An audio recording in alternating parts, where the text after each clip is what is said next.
And quick to get the second point of the season as well. Prince had not even attempted a shot to this point this year. No free throws, no field goals, no nothing, but she's on the board with 2 points. An interesting free throw routine with the dribble and then the behind-the-back pass to herself. Smooth, though. Hey, it works. Great form. Her form was really nice. I noticed long two-pointer from Demers, and you got to wonder where was that earlier. She was knocking it down. She's actually been good today. This one's not on her. She's 7 of 9, 16 points. A lot of it's just personnel issues for Rhode Island College, like Coach Senecal talked about before the game. Just they don't have the bodies to keep up. They don't have the bodies, but he did mention they are having 3 people come in the second semester, 3 girls that are joining the team in the second semester. You got to wonder if he's really counting down the minutes till he gets that. Prince's first field goal of the season is offline, but the Beacons grab the offensive board.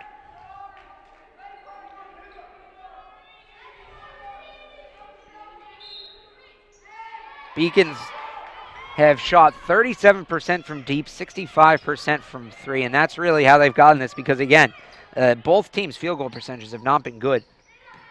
Beacons have, I just noticed this. How about this one?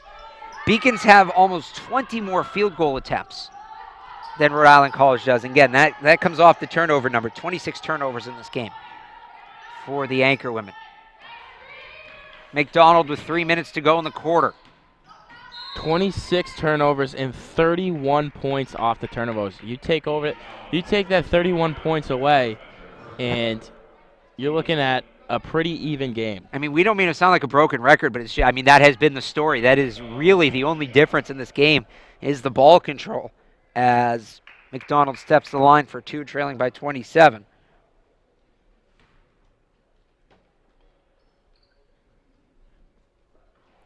Gets that one to go, and she's on the board. Was 0 for 4 from the field and had missed a pair of free throws to this point.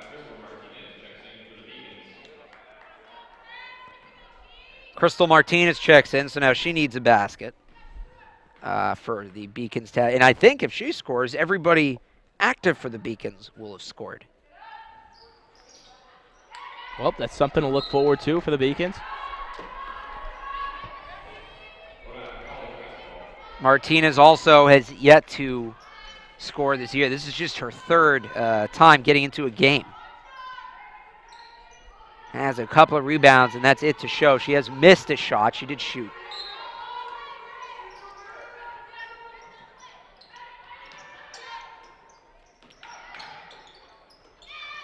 Taken away inside. Nice defensive play for the sophomore. Just into the game. Up the floor, they try the cross paint pass to Quinones, who was not able to reach it. Both men's teams now in the gym getting ready to get on the court and warm up. It's going to be a shotgun start to the second one. It'll be interesting if they take 2 buses or took 1. I'm unsure of that going back to Rhode Island with this snowy weather. I know it's normally 1 bus for these situations, but you're right. Maybe they just wanted to get one team out of here as soon as they could because it's only supposed to get worse. Hey, if you are at home, we just want to give you a little PSA. Stay off the roads today if you can. Not a great day to be driving. But a great day to listen in BeaconsAthletics.com. Absolutely. Keep it here. Keep it locked. Do not touch your keyboard, your dial, your remote, however you happen to be watching us.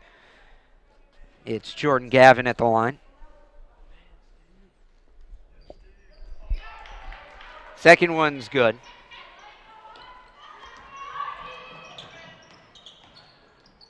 Up ahead to Prince. Prince's layup no good. Able to get it out, but she traveled as she was falling back before the pass. So the 41, where this won't be Rhode Island College's worst offensive performance of the year. The Beacons have an 8-point cushion to walk away with their best defensive performance.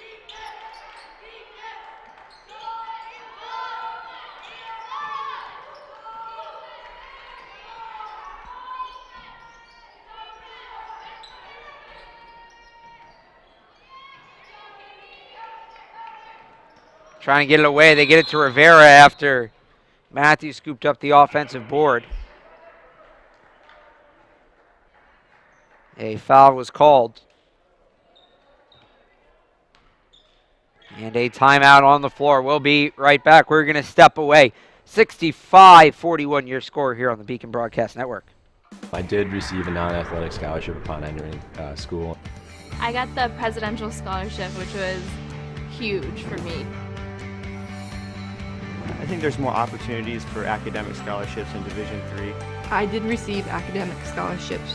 Just being involved on campus, being a leader, all those things combined kind of get me recognized. It's a great experience for me.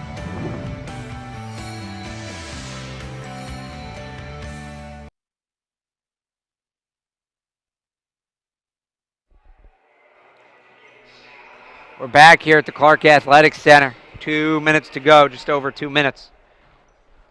Beacon's looking to snap a 3-game losing streak and get back within a game of 500, both in the conference and overall.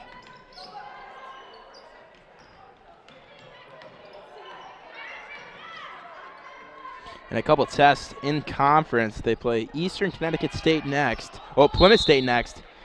And then Eastern Connecticut State, University of Southern Maine, Western Connecticut State, and they just keep rolling off with UMass Dartmouth and Keene State College. So a good time for the Beacons to really get going, and not individually, but team-wise. I mean, everyone's really contributed to today's win, whether it's a turnover, points, obviously, everyone but one person has scored that has played in this game today. So a great time to see the Beacon women's basketball team really team-oriented in today's win. Beacon's in the bonus. Demmer, both teams in the bonus, as a matter of fact. Demmer's got fouled. She'll head to the line. First one rims out. Grace Geary checks back in, replacing Katie Matthew. Crystal Martinez, that's still who we're waiting on to score. She's still in the game. Keep an eye on number 5. Second free throw is good, 65-42 with 1:50 to go. Out off RIC.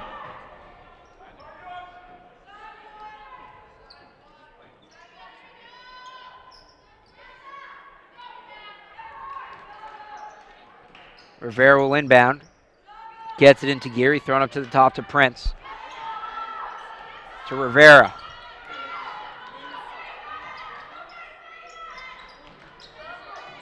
Swings it out to Geary. Into the post. Martinez trying to put it up, ball's taken away.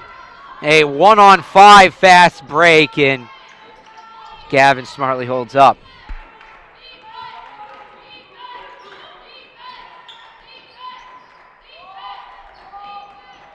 With the lane, Gavin kicks it out. McDonald, foot on the line, long two-pointer is good.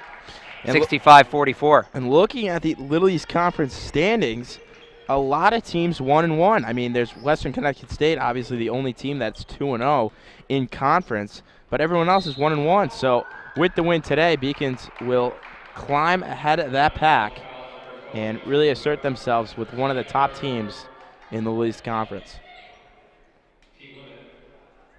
Now it'll be Geary going to the line. Under a minute to go. First free throw is good.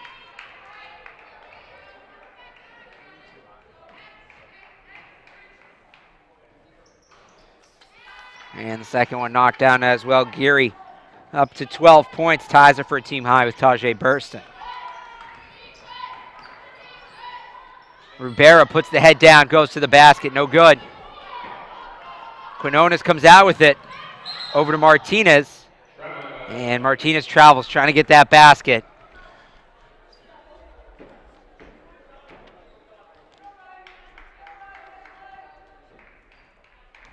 And you mentioned it, 49 points was the least amount of points that the Beacons have given up in a game this season. And they are flirting with breaking that today.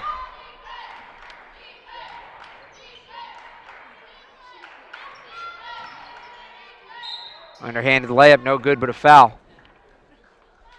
A lot of fouls here down the stretch, Steve. A lot of fouls, really slow.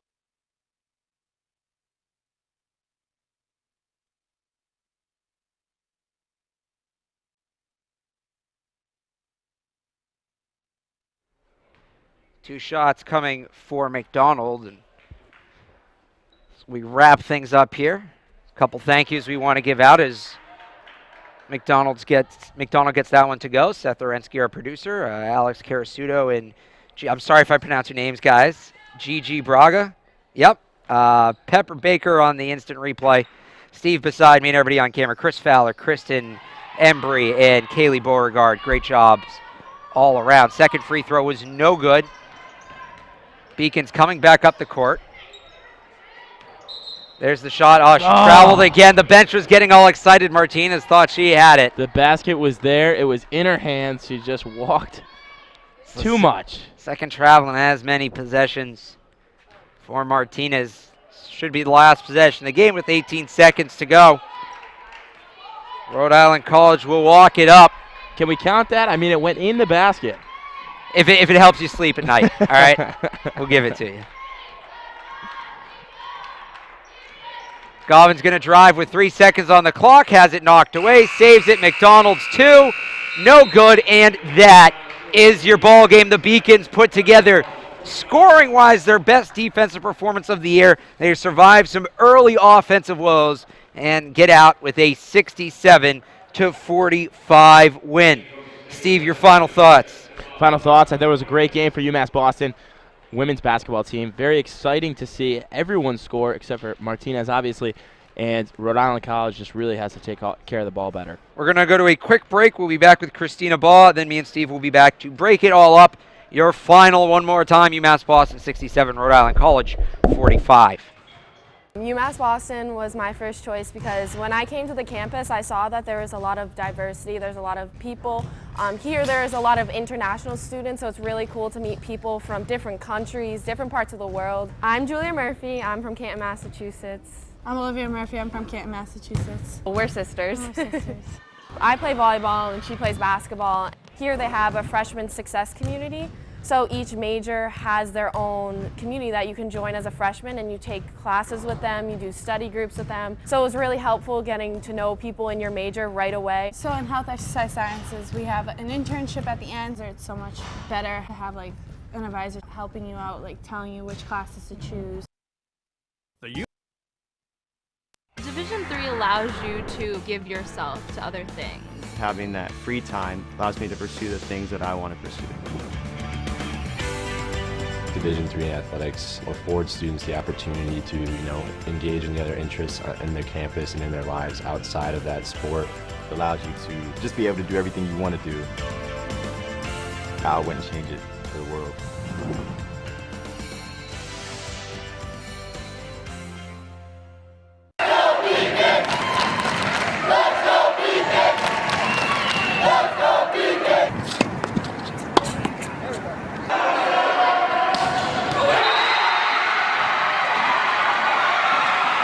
Come on, Jake. As usual, she wins it. A chance in front. Her shot is in the net. Crystal elated. Yet another goal. Please make a gift to the Beacon Athletic Fund today. We want you on our team.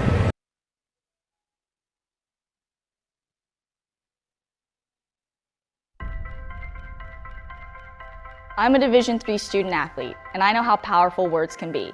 The term gay doesn't mean stupid, lame, or less than. So I pledge to speak up if I hear the term gay used in a derogatory way or any other homophobic terms. If you can play in Division III. I'm a Division III student athlete, and my teammates unconditionally accepted me as part of their family. So now I pledge to do the same for others. If you can play in Division III.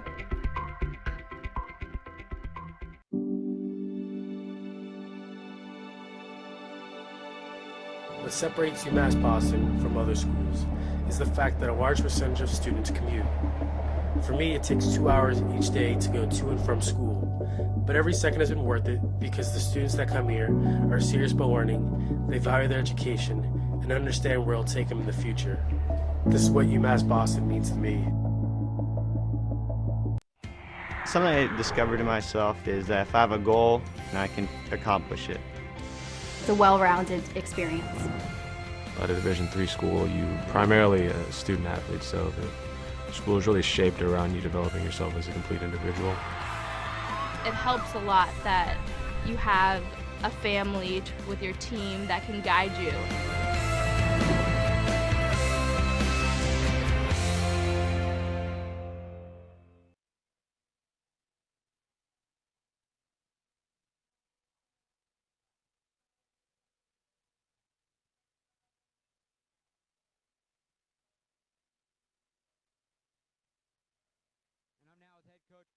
Coach, congratulations on the win. Point-wise, the fewest points you've allowed all season. Was this your best defensive performance of the year? No, it was not. But like I said at halftime, we had to win the rebounding game, and we did that. We flew in there, and we won the effort game today, and that's why the score looked like it did. You guys are great from beyond the arc, from some the unusual suspects in Tajay Burston and Chantel Jordan. Hit a couple of key threes as you pulled away in that game. Was that by design, or were they just getting open and feeling it? I thought we had really good spacing in the zone today, and we didn't panic. We weren't great, but we didn't panic. And I tell kids we want to take uncontested shots, and today they went in. How important was it for you guys to snap the 3-game losing streak getting into the heart of conference play? Super important. That's why we play out of conference for conference games. So super, super important to get back to Beacon basketball. And I thought as a team, start to finish, we did that today. Thank you very much. Head coach Christina Baugh.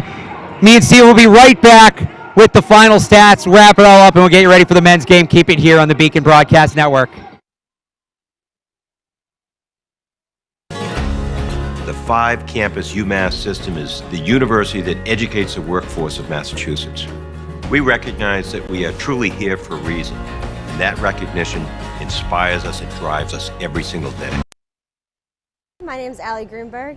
I'm an ice hockey player here. I'm a junior majoring in human services, and I'm part of the Key for Hope Foundation. We recycle the keys and stock food pantries with the money. I wanted to bring this foundation to the athletic department, and I believe we can end hunger starting at UMass Boston. I got started with the Key for Hope Foundation due to my father. He's the one who founded this program. I said, what can I do with a classroom environment giving back? And everybody's got an old key, and keys are made of brass, and brass is a recyclable commodity. And thinking about how many children are in a school system and how far we can go with taking this to do something right for humanity, I started a foundation called Key for Hope, feeding others with the collecting of keys. In 2.5 years, we collected over 500,000 keys. And I'm excited about this whole opportunity because you know what? One key may not seem like much to most people, but when you collect the masses of keys that we've collected, it shows that there is an ability for people to get together and create what I'm considering our hunger fighting opportunity. Back here at the Clark Athletic Center, time to wrap this one up, get you ready for game 2. Taking a look at the team stats, what it looked like at the end, it wasn't pretty. You heard Christina Ball say it was a unique one, but the Beacons come out with the win. Despite a poor shooting performance from the field, when you get that from both teams, defense is going to matter. Not their best defensive performance of the year, Christina Boss said, but statistically, I think you have a pretty good argument against that. Take a look at that field goal percentage number, 5.9, Steve, as we take a look at the leaders for each squad. They definitely chucked up a lot of three-pointers and had a lot of misses. I mean, that just goes to show that I arguably think, I didn't see the other game, but I think that was a great defensive game by the Beacons with all the turnovers and the field goal percentage being so low. Demers a game high, 17. Gary and Burstein got it going. Chantel Jordan also had a nice afternoon with a couple of three-pointers. Raven Kelsey was great on the boards. 6 steals, not surprised to see a number like that in this game. And thought the blocks were going to play a bigger deal than they did today. Not too much. Raven Kelsey gets a pair, so does Demers. All right, that's going to wrap things up. We'll be back in about 15 minutes with game 2 of our doubleheader. It's the men's teams, UMass Boston, Rhode Island College. For everybody who put this one together, Steve Wachowski, I'm Alex Barth. We will see you in a couple minutes.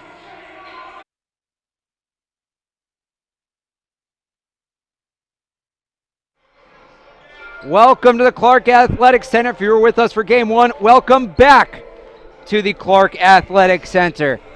Beacon Broadcast Network, game 2 of this doubleheader. UMass Boston Beacons take on the Rhode Island College Anchor Women. I am Alex Barth. I am joined by Steve Wachowski. Witkowski. I'm joined by Steve Witkowski. We are getting ready to bring you through this one. About 5 minutes till the jump. And speaking of jumping, Steve, both these teams about to jump out of the gym. Yeah, very athletic teams. Going to be a quick up and down pace kind of game. Unlike the first game, I mean, the first game was very slow, a lot of turnovers, but this should be a very exciting game. Both teams are very athletic, very quick, and a lot of offense, which is also exciting. We're going to be keeping an eye on Dan Powers. That's number 23 in white for those of you scoring at home. Top 3 in the team in both points, rebounds, and assists. It kind of all runs through him. He's not their most dominant player, but he does a little bit of everything well. Yeah, he's talking to one of the coaches. He's a very good senior leader coming into the season. One of the Coach Harris was talking about the fact that he needs to stay out of foul trouble just because he's such a great player, and they really need his talents this year, and obviously he's came through so far. He has been limited to 27 minutes a game, but you could say almost a Tim Duncan type where there really is no flaw in his game. You're not going to be able to find a weakness to exploit in Dan Powers. Take a look at the all-time series between these two teams, and it's been mostly RIC. Anchorman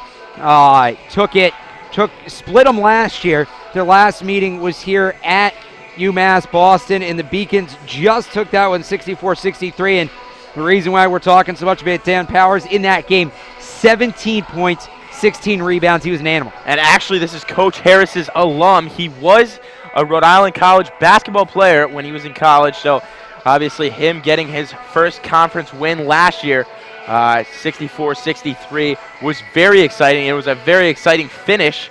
I think it was a buzzer beater three-pointer. I remember being here. It was a very exciting finish for the Beacons basketball team last year.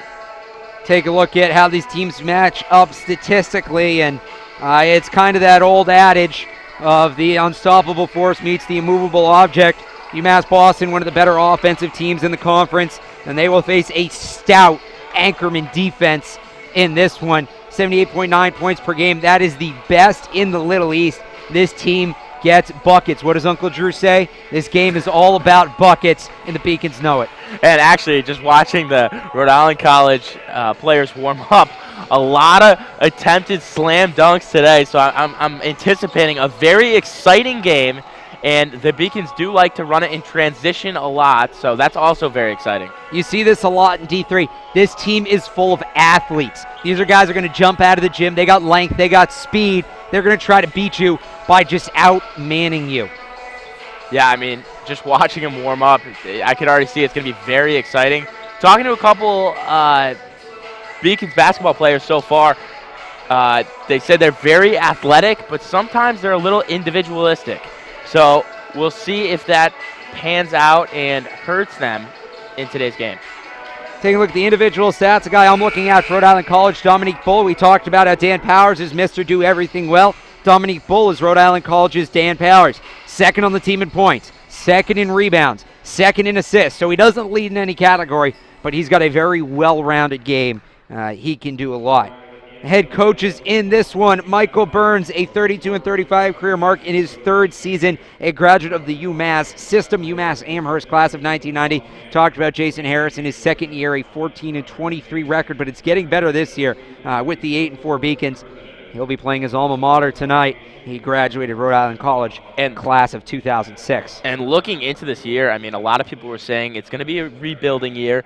The Beacons are on their way up. Just wait a couple years, but I mean, really, they have taken the bull by its horns, and they have played great, and I credit that partially to Jason Harris and how well coached this team is, but also to the senior leaders of Sam Freeman and Dan Powers to really mentor their younger guards with Alex Sanchez and Isar Barnes. A surprising 8-4 start for the Beacons after going 6-19 last year. With a win tonight, they can match their conference win total from last year. They were 2-12 in the Little East. They've started out 1-1 this season in conference games. And I mean, they really didn't add too many veteran players. All they added was a lot of freshmen and a couple of transfers with a couple transfers from MCLA and where not. Time to take a look at the starting lineup so you can hear them coming over the PA. First, for the visitors, the Rhode Island College anchorman. Jimmy Fritzen is a fun kid to watch. Actually attended the same high school as me, Sharon High School, and then spent the year at Vermont Academy. You can't leave him open from deep. You just can't. Good old Sharon, Mass. Good old Sharon, Mass. Absolutely repping the hometown. On the other side, the starting lineup for UMass Boston, pretty much the same lineup we've seen all year. Alex Sanchez, the point guard, coming off a career-high 24 points last time out as he led the Beacons to a comeback 80-73 win over Bridgewater State. Also in that game, Dan Powers, there's that name again, 19 points, 16 rebounds. Beacons wearing their home whites. They will move left to right across your screen. Rhode Island College in the maroon and gold, moving right to left. Nothing but the tip. Here we go, Steve. Second half of the doubleheader about to get underway, and Sam Freeman will jump it against Benjamin Vizile. One back by Vizile to Jovel Beckford. Here we go. Very big game, very big implications. Obviously, two teams in the LEC that are looking to move on up in the rankings. Bull looking to drive baseline, goes to the underhand. First points of the game go to Dominique Bull. And you mentioned it, Bull, very athletic and will score points for this Anchormen offense. Quick snap passing from the Beacons early. They get into the post to Powers. Powers, bounce pass inside, shot is blocked as Freeman try to go up with it. And I mean, Fritzen to the edge. A large size difference for this Beacons men's team on the floor right now. They're starting 5 to the Anchormen starting 5. Bull in the post, gets it cutting inside. Fritzen off the glass, no good. Wanted the foul, didn't get it.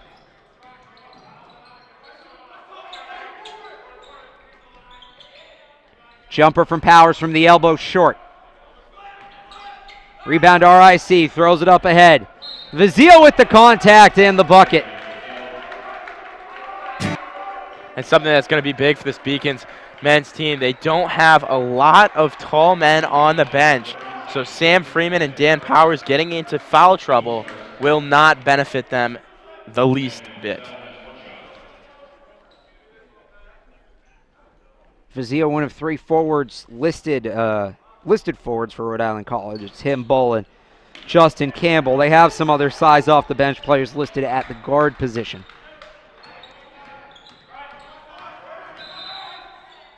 Foul on the floor. That's going to be on Jonathan Batista.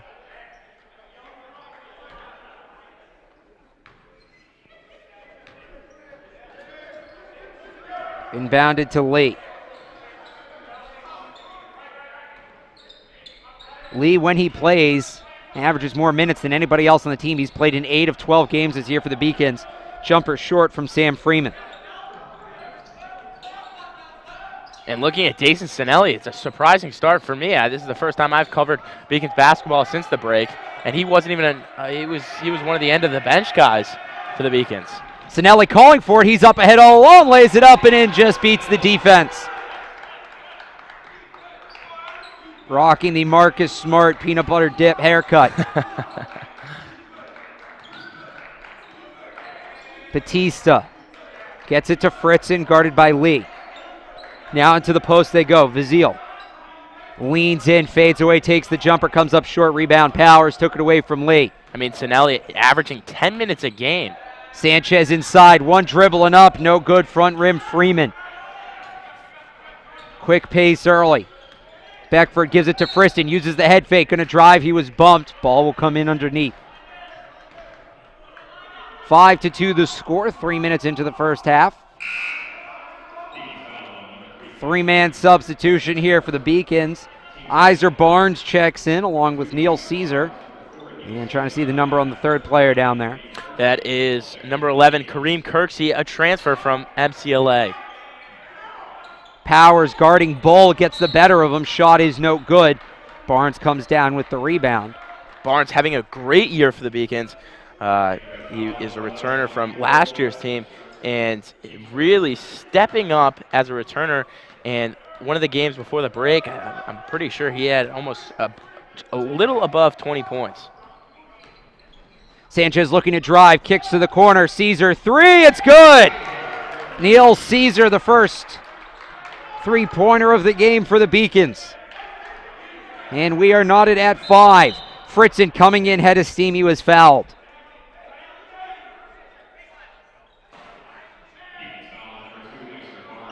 Foul's going to go on Barnes, and Bull goes to the line. Not a big crowd here today at the Clark Athletic Center. It is coming down outside, so just means more people watching us. Yeah. It's go time. Fade away from Fritzen, no good off the near side of the rim. Offensive rebound, now gets tied up. It was Batista who came down with the board. Caesar got his hands on the ball. It will be Rhode Island College basketball.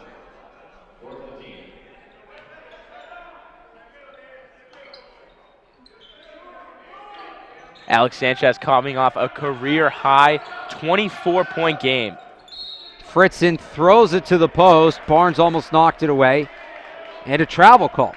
Coming off a 24-point game, which is a career high for him, but previously to that game, he had 2 points. Very bounce-back player. Inside Powers, puts the shoulder down, tries to go up, it's knocked away. Kicks it out, deflected by Fritzen. Back to Powers in the corner. Up to the top to Barnes. Barnes hangs, tries to get it to Powers, and put a little too much mustard on that one. Beacons, they have a lot of players on the roster. They use almost all of them. They'll sub 2 more in here as Sanchez and Powers check out. Curious to see if that's the way today's going to go. They're just going to sub in, sub out real quick. That's happened twice so far in the first 3 minutes and 10 seconds. Beacons use an 8-man regular rotation. Then there's about 5 or 6 players that they'll sprinkle in here or there. A charge called. UMass Boston gets the ball back, trying to take their first lead of the afternoon. Huge charge taken by Sam Freeman. Obviously, if that was in the Anchorman favor, that'd be 2 fouls already on Sam Freeman. They're one of their better players. Instead, it's 2 fouls on Benjamin Fazil, who leads this team in both points and rebounds, so he checks out. In comes Justin Campbell. Just like that, Rhode Island College leading scorer on the bench. Trying to throw it back out. They get it out to Barnes. Barnes gets it over to Kirksey. Kirksey's going to take the 3, put too much on it. Doesn't even hit the rim. Rhode Island College running the other way, and there's that athleticism that we talked about. They're just going to try to run you and jump you out of the gym, but the pass too far, looking for Campbell, and the Beacons will get it back. More subs now for Rhode Island College and head coach Michael Burns.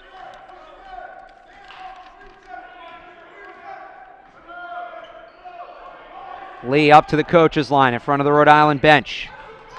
Near side to Caesar, back to Lee, uses the head fake. Jumper from the paint is good. Nice head fake, and really a huge basket for the Beacons. Now Lee is up, he's going to pressure the ball. Trying to bring it up is Chris Donald. Donaldson to his right. Gets it to Fritzen. Caesar right on him, Beacons bench gets loud. Fritzen uses the pick, back to Donaldson. Rocking the Jalen Brown short shorts. Looks up at the clock, 7 on the shot clock, going to his left. Pulls back, gets the pass back. Beckford trying to drive, it's knocked away. New shot clock, reset quick. Donaldson to the corner, Fritzen's 3 is good. Rhode Island College takes the lead back.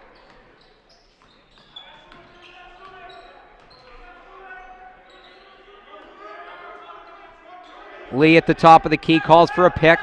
Passes it first. Barnes back to Lee, knocked away. Fritzen all alone, lays it up for 2. 2 turnovers in a row that for the Beacons that are really costly. Obviously, that right there in the basket before that. Barnes to his right. He's going to try to drive. Kicks it out to Lee. On the conference logo. Flips it back. Kirksey getting bullied. Double teamed. Fritzen with the ball. He's on the court. Able to get it away. Coming up the floor, pass to the low block, knocked away as Campbell tried to go up with it. Out to Beckford, his 3 is good. 13-7 your score, 14:43 to go in the first half. 3 turnovers in a row that have led to the last 7 points for the Anchorman. Lee guarded by Fritzen, moves to his left. That's Barnes, answers. 3 of his own. 3-point game again, 13-10. Iser Barnes chatting a little bit with the bench. for the anchor man after he made that three. Icer Barnes with an ice water shot. Donaldson to Fritzen. Far side wing, Beckford gets a pick, long two, hand in his face, can't get it to go. Offensive rebound for Rhode Island College. They get it out to Donaldson. He'll take a long two. No good. This time the Beacons grab the board. Ty Lee up ahead. Caesars rebound. It got tipped. No good. And they're going to call, is that an and one or goaltending? Looks like the call is goaltending. So 2 points for Caesar. He's up to 5. Timeout on the floor. We will step away. 13:52 to go in the first half. Rhode Island College 13, UMass Boston 10.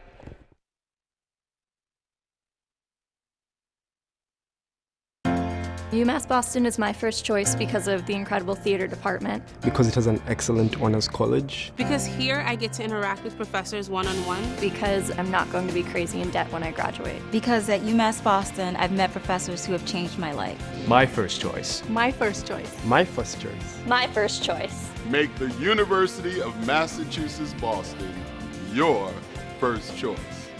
Visit umb.edu/first choice. Paris changed my life, and I got there through UMass.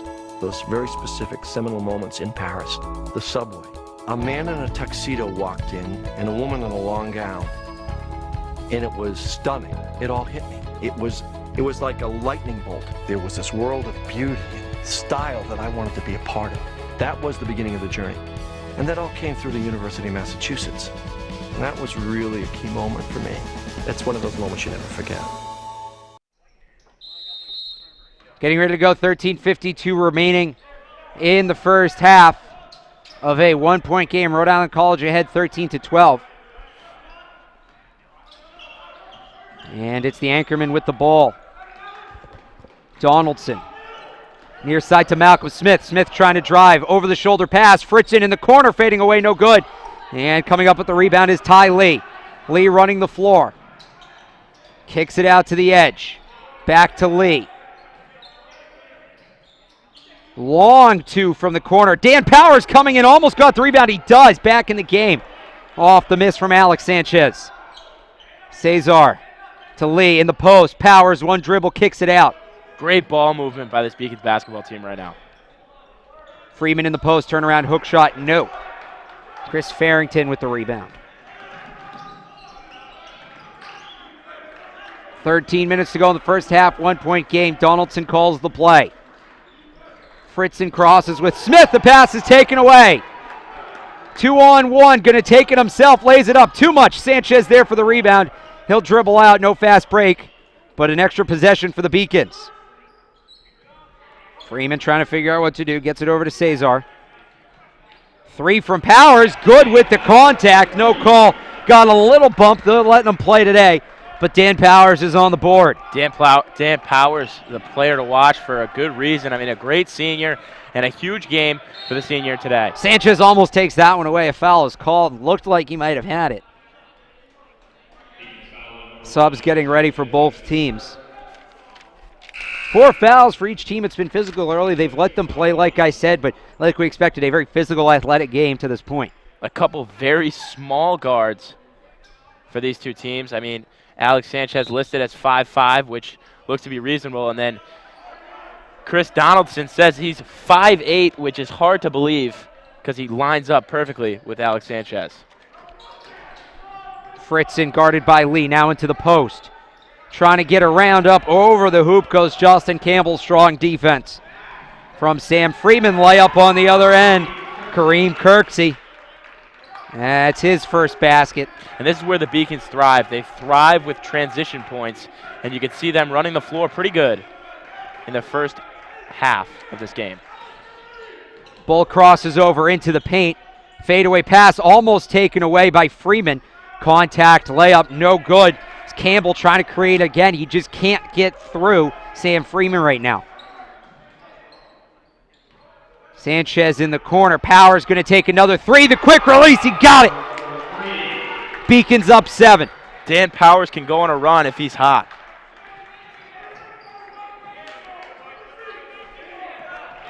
Donaldson moving to his right behind the back pass. Bulls leaner, no. Up to Sanchez. He's going to try to drive, and he got the body from Chris Donaldson. It'll be interesting if he tries to take it to the rack more and try to create more shots. He has 0 points so far after coming off a career high with 24 points last game. Timeout on the floor. We're going to take a quick break. 11:08 to go. Beacons up to their biggest lead of the afternoon. 20-13 your score on the Beacon Broadcast Network.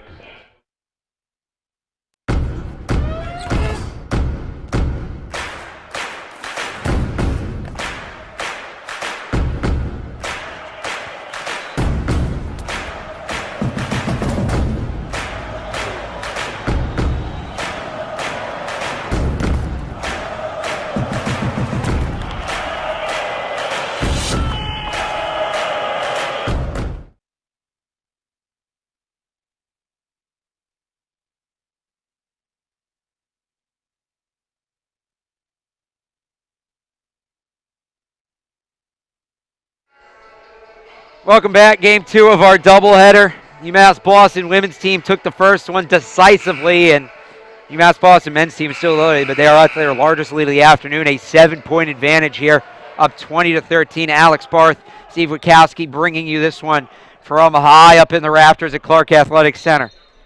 A very exciting game so far for both teams. Lee fades it into Sanchez. It was off of the Beacons get the ball off a foul, remember, so the shot clock fresh to start this possession. Into the post to Kirksey. Over 2 defenders. No taps the rebound up. Can't come down with it. And Jonathan Batista able to pull it down. Guarded by Barnes. Off a screen. Working underneath. Fazile back in the game with 2 fouls. Scheider drives, gives it off. Easy layup for Jovel Beckford.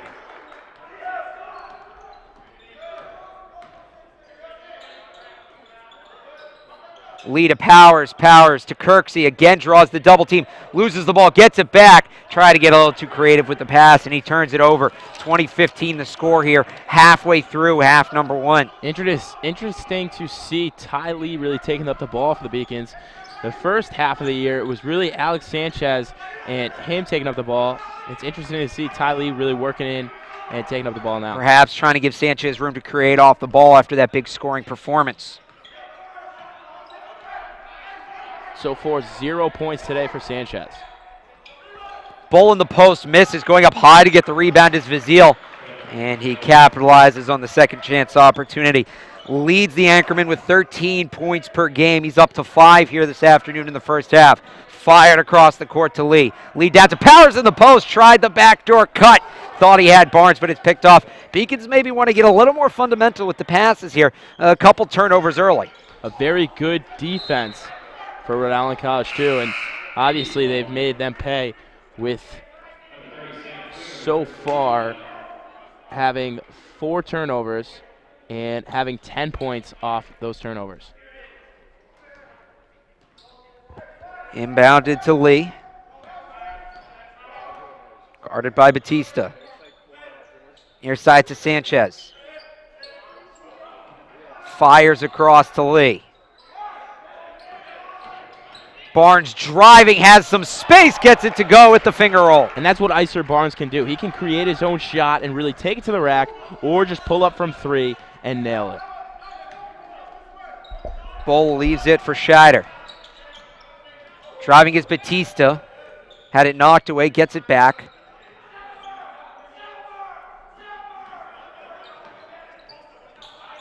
Nine on the shot clock, got to do something. Dominique Bull into the post. They're trying to kick it out. Get it to Scheider. He takes the 3, falling away, knocks it down. 22-20. Anchorman back within 2. Lee over to Barnes, back to Lee. Lee hesitates, finds himself some room in the paint. No good, rebound Freeman. He was hacked going up. I wonder if that will be on the floor or in the act of shooting. Looks like they're going to call it on the floor. It'll be interesting to see if they give Freeman a rebound for that or if they call it a pass, too. Ball came nowhere near the rim. Lee, I think, was kind of caught off guard with how much room he had, just half put the shot up.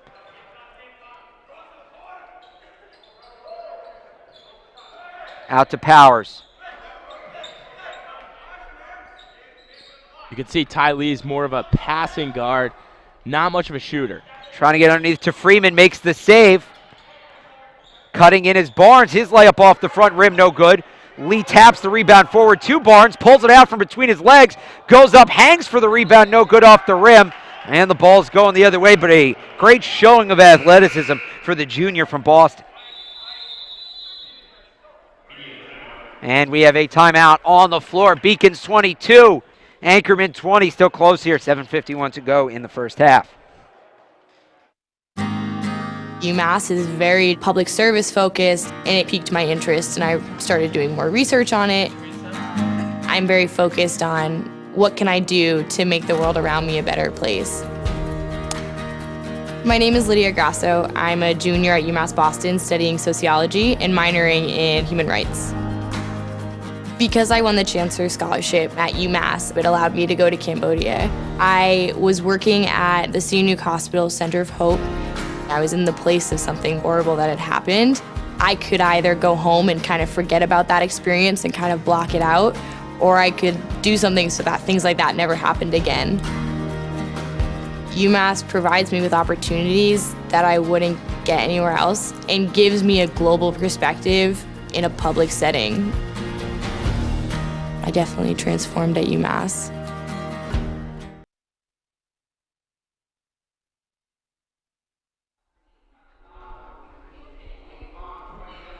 $7:51 to go first half. Back here at Clark Athletic Center. Beacons with a 2-point lead. Rhode Island College with the ball. And otherwhere in Beaconville, the men's hockey team down 1-0 to New England College. A very big game for the UMB men's hockey team. That happening right across the hall. You can get all the updates on Twitter at UMass Beacons. Foul underneath. Rhode Island College going to the line for two and a chance to tie it up. Benjamin Vizio strutting after picking it up. Did look like an injury thing. Looked more like a cocky thing. He's out there having some fun. Looked like Joel Embiid last. I was at that Celtics game last night. Boy, that Embiid, that kid is for real. That kid is going to be a superstar. He just is. He's 2 steps from the three-point line to the basket. It's insane.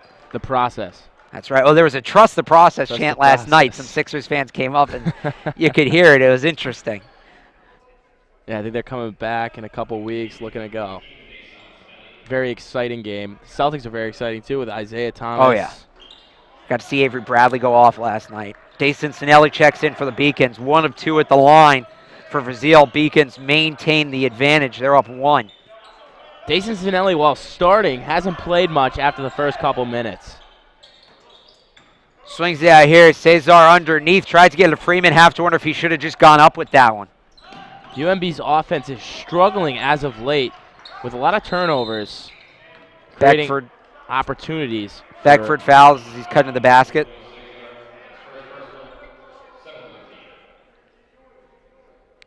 A lot of fouls here. Only 7 fouls by the Beacon, 6 fouls by Rhode Island College. Cesar comes out after coming in briefly. Kirksey back in the game.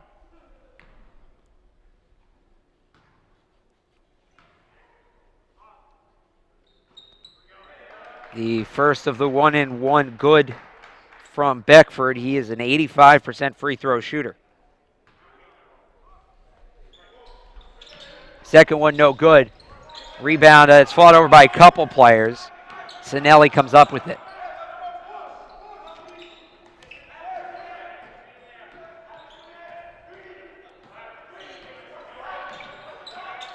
Lee dribbling to his right, drops it back for Sinelli inside. Kirksey turns around, he walked. Rhode Island College gets the basketball back, tied at 22. Someone's got to spark something for this offense for the Beacons, whether it's Iser Barnes, who's not on the floor, or Sam Freeman, who's really going to take it to the basket and take initiative. But they got to get this offense started and sparked somehow. Right now, Dan Powers, a team high with 6 as he gets the steal there. Powers 2 for 2 from deep, his only points. They'll get it back to him. This time he's going to drive, take the mid-range two. Side of the rim, no good. Rebound floating in is Sinelli. He puts it back up. Beacons get the lead back. Sinelli on his way down there from jumping on the rebound. Timed it a little bit wrong, but big rebound and put back for the Beacons.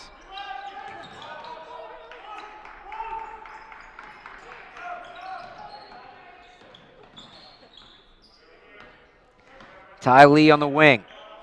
Sinelli back to Lee. Kirksey takes the three, knocks it down. Another very good three-point shooter for the Beacons, who could really step up today and create some offense that they're lack of having today. Batista guarded by Lee. Off the switch on the far side. Beckford one dribbling up with it. Tried to answer with his own three. Couldn't get it to go. Maybe a little too deep for the coach's liking there. Kirksey thought about taking another three. Gets in the post to Freeman. Kicks it out to Lee. They get it to Sorelli, far side underneath. Leaves it for Freeman. Leans forward. Uses the length. Gets the basket.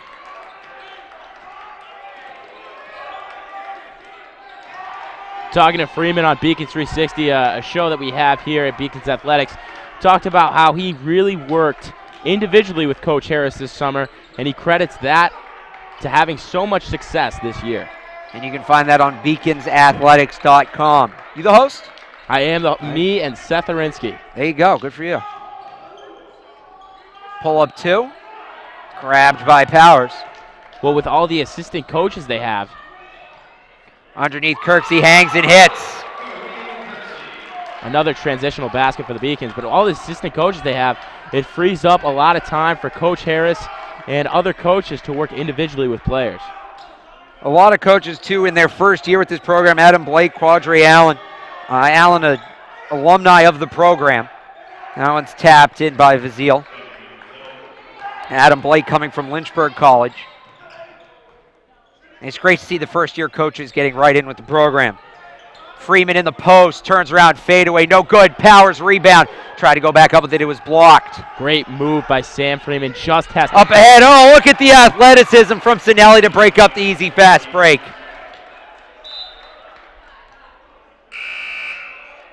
He fouled. Looked like they called a foul. It may have just been out of bounds. I think that was clean. What a play by Dason Sinelli.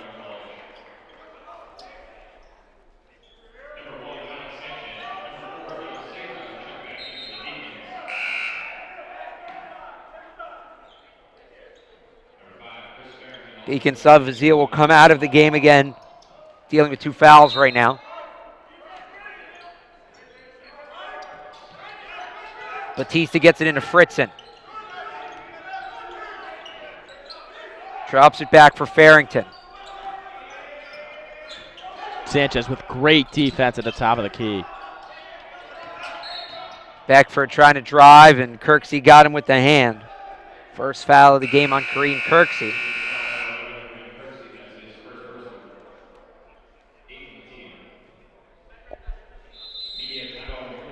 And we have a media timeout. Beacons 31, Rhode Island College 24. UMass Boston pulling ahead again. Keep it here. I came from a working class family. I grew up in a hard-edged section of Lowell, Massachusetts, and I lived with my 6 siblings and my parents in a 4-bedroom house that had 1 bathroom. I knew that the only way that I was going to get to where I wanted to get to was if I got a high-quality college education, and I had the University of Massachusetts right in my hometown. It made a difference. I'm the first undergraduate alumnus to lead this university. I'm very proud of that. I think with that comes a special responsibility as a steward, as a protector. Every student that I see that walks through the door, I mean, I see myself. I was exactly where they are now. I had their same challenges, their same aspirations, their same dreams.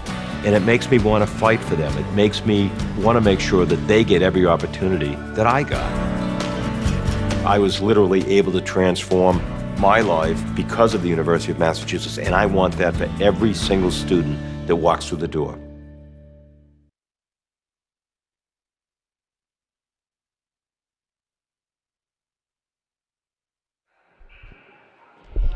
Back at the Clark Athletic Center, Beacons out to their biggest lead, their second biggest lead of the afternoon. They led by 9 earlier. Joel Beckford at the line. So Trying far, to close the gap. a very exciting game for the Beacons. Obviously, a lot of transitional points, very quick, and a couple three-pointers that have added to the score today. Gets the first one to go. Beckford 2 for 2. Here comes Sanchez. Donaldson going to walk with him right at half court.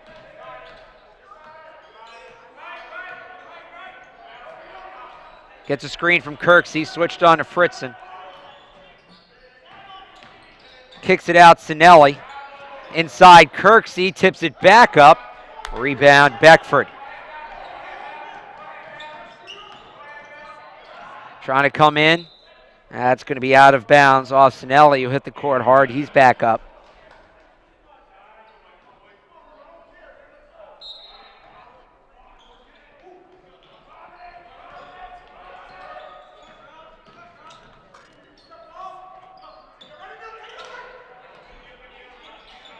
Beckford on the far side. Guarded by Cesar. Now it's Donaldson, guarded by Kirksey. Donaldson gets a screen to his left. 2 seconds on the shot clock. Hangs and fires, no good. Kirksey running back the other way, trying to get the fast break. Loses the basketball. Now it's Rhode Island College running, trying to split 2 defenders, going up. No good. Offensive rebound put back in by Justin Campbell off the Chris Farrington miss. And another turnover for the Beacons. Still with the lead, though, 31-28. 2.5 to go in the first half. Out to Kirksey. Now inside. Battling underneath his Freeman gets it to go. And for the Beacons' leading scorer, just his second basket of the afternoon. He's 2 for 7. Fritzen guarded by Sinelli.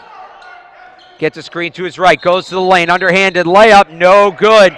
They're not going to count it, he traveled. Dan Powers checking into the game. It'd be interesting if he takes a couple of threes. It was hot earlier in the game, had 3 threes. It'd be interesting to see if he is dominant from three-point and sparks this offense that's struggling.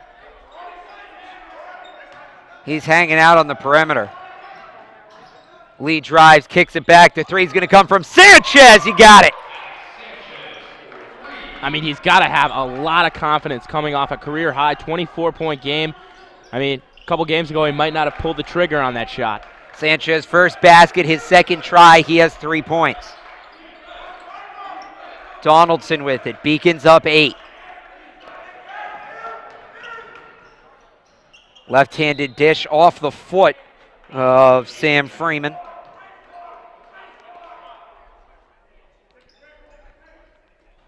Fritzen will inbound.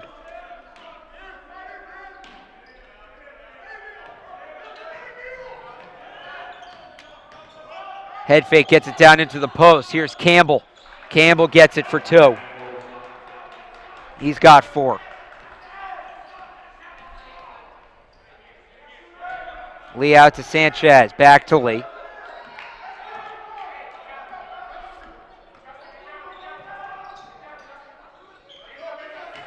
Powers off the catch, drives the lane.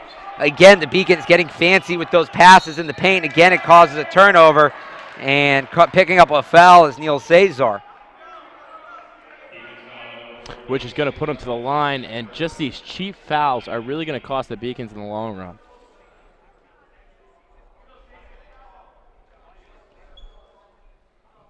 Donaldson goes to the stripe. A 67% free throw shooter. Cesar checks out with 2 fouls.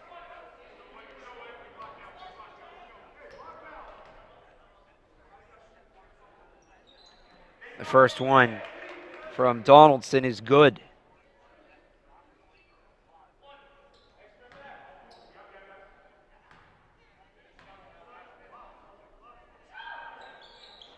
Knocks down the second as well, 36-32 with 1 minute to play in the first half.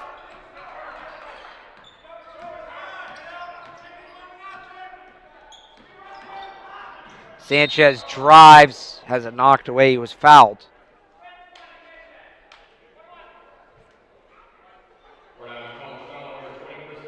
And now Rhode Island College in the bonus.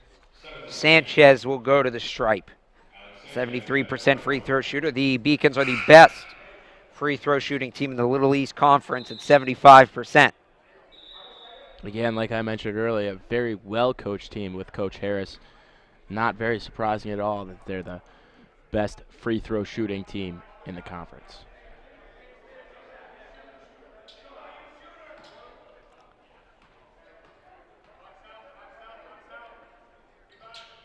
First one is good of the 1-and-1. Gives Sanchez 4 points, so he's, 20 shot of matching his last game?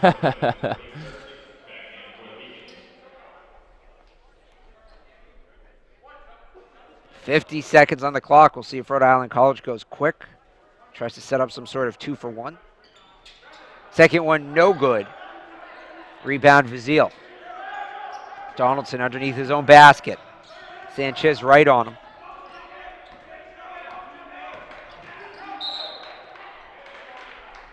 A push-off foul. I think that's going to go on Donaldson. It didn't look like much. And the Beacons go back to the line, a chance to extend this lead. All right, looked half the Beacons headed down like it was going to be a free throw. They're going to inbound, although there's 8 fouls on Rhode Island College. This has got to be a 1-on-1, am I right? I would think so, but instead Powers inbounds to Sanchez. 8-second difference between the shot clock and the game clock. Fired into Freeman. Nice assist. Dan Powers finding the open man. Shot clock is off. 22 seconds on the game clock. Batista had it knocked away. That's going to be an over and back, and the Beacons just picking up extra possessions here at the end of the half. Rhode Island College being very sloppy at the end of the first half and letting the Beacons really extend their lead and chances to extend their lead.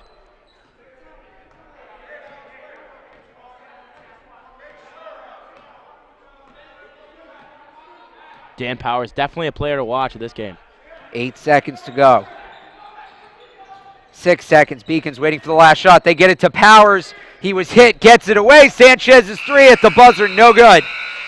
But the Beacons will take it at the end of the first half. UMass Boston 39 and Rhode Island College 32. And they draw Powers there on the last play, but Sanchez, you wondered maybe they're trying to get him going here, get him hot again like he was last game. Exactly. I mean, the Beacons have been playing great basketball. Everyone that has played except for one person has scored, just like the women's game. Very versatile team and collective scoring. All right, we will be right back with head coach Jason Harris. Then me and Steve will break down the first half and take a look at what else is going on around Beaconville. Keep it right here on the Beacon Broadcast Network. I'm Elizabeth Clavin, sophomore business management major from Edina, Minnesota. I love being a part of this volleyball team.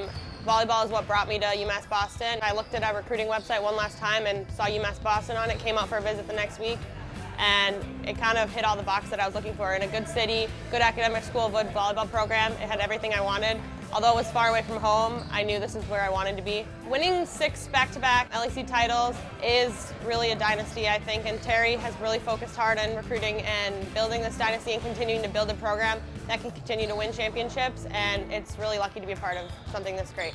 Last year, I was the Little East Conference Defensive Player of the Year, All-Conference second team, NCAA Regional MVP of the regional tournament, ABC All-Region Honorable Mention, and New England Women's Volleyball Association All-Rookie Team and Honorable Mention. I think my favorite game would have to be playing in the regional championship last year. We played against a really good Williams team, and I think that match, we started off a little shaky and lost the first set. We've lost in the whole playoff season, and I think that kind of shook us a little bit. We came back firing, and we're ready to go those next couple games. Our coaches are bringing in a lot of really strong girls who want to make a commitment and make an impact in this program, and I think that is why we're continuing to do well and will continue to do well for the next few years. Being a student here has been really awesome as well. I've recently... Welcome back. I'm here with head coach Jason Harris. And Coach, you guys got a couple extra possessions there at the end of the first half. Take us through those last 2 or so minutes. Oh man, we're on our guys about not making bad decisions when every time we'd get the lead up to like 5 or 6, and we'd have a possession or two of being sloppy or selfish or I know that doesn't answer your question, man, but we just got to play hard. We got to finish better. What do you think is the key to doing that? It seems like you guys have worked more outside in. Do you look to go more inside out in the second half? Yeah, I think that's kind of more what they're giving us. They're kind of packing it in on Sam a little bit, and so we're just trying to not be selfish and take what they give us. We got to stop turning the ball over. We got 10 turnovers, and they've taken 9 free throws to our 2. So we're giving them free points. They don't have to work for them. Alex Sanchez coming off the 24-point performance, career high. Looks like he's kind of starting to get going. Is that someone maybe you feed more in the second half? Nope. We play unselfish, and if Alex ends up with the ball at the end of the possession, he's the one who takes the shot. But we're not really looking to run anything for anybody other than Sam. I think everybody knows when Sam eats, we all eat. So that's who we're going to go through with Sam again, and then we'll try to create extra possessions. Thank you very much, Coach Harris. Beacon's up 39-32. Stay right here after the break. Steve and I will break down the first half and take a look around Beaconville as well as the Little East.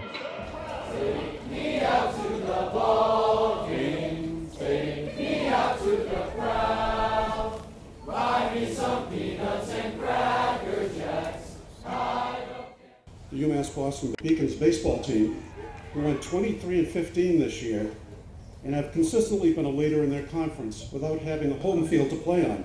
That will change next season.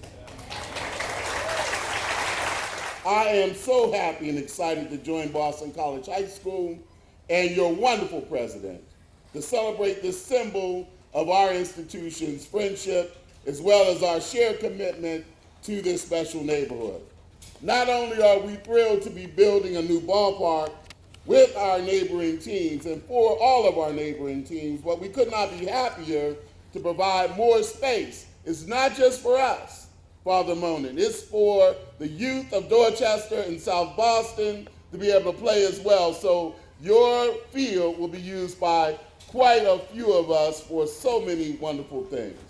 But my hope is that the sound of the bat, that's so irresistible to us at Fenway Park, will echo through this field and will call further together the academic communities of BC High and of UMB, but especially that it will call together the youthful neighborhood communities of boys and girls who are awaiting it so eagerly.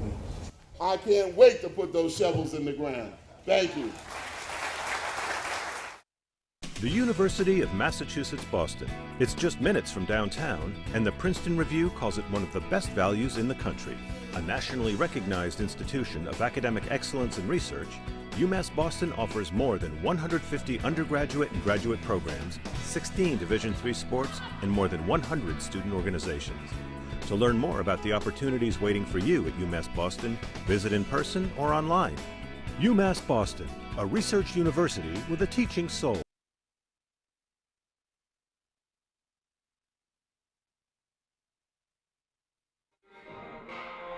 Back here at the Clark Athletic Center, Beacons lead 39-32. Thank you to Coach Harris for joining me at halftime. Let's take a look at the stats, how it went in the first half. UMass Boston, despite what Coach Harris said about needing better opportunities, you can't get much better than that. They shot the lights out, 50% from the field, 75% from deep. They're winning on the glass.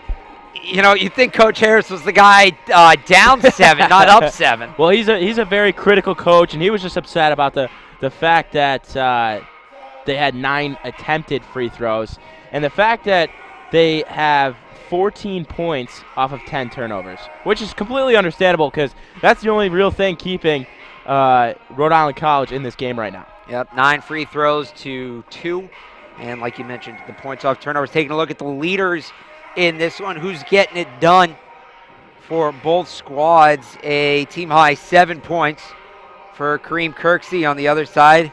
Benjamin Vizil with 8. Who has been out with 2 fouls. He was out most of the half. So, and I don't know the plus-minus numbers in front of me, but my guess is his plus-minus is probably higher than anybody else on the team. It's because it's when he's come out that Rhode Island College has gone on these runs and been able to get it back into it. Yeah, exactly. And I mean, for them to go forward, he's a big playmaker, so they need him in the game. We'll see if that changes things here. The steals, too. You look at the steals, 3 steals for JaVale Beckford. He's been aggressive offensively, and it's worked.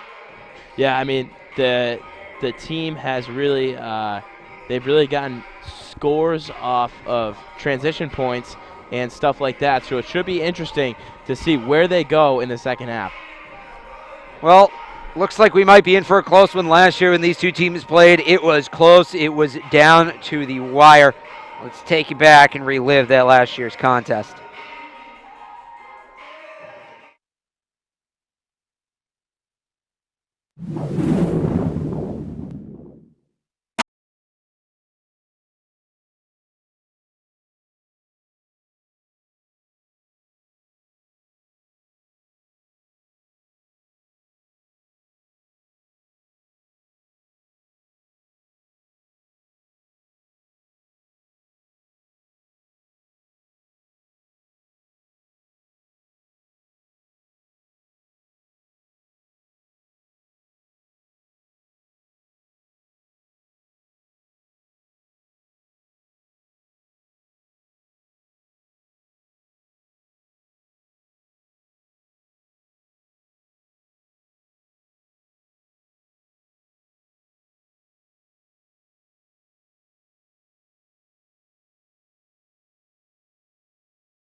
Rebound RIC, throws it up ahead.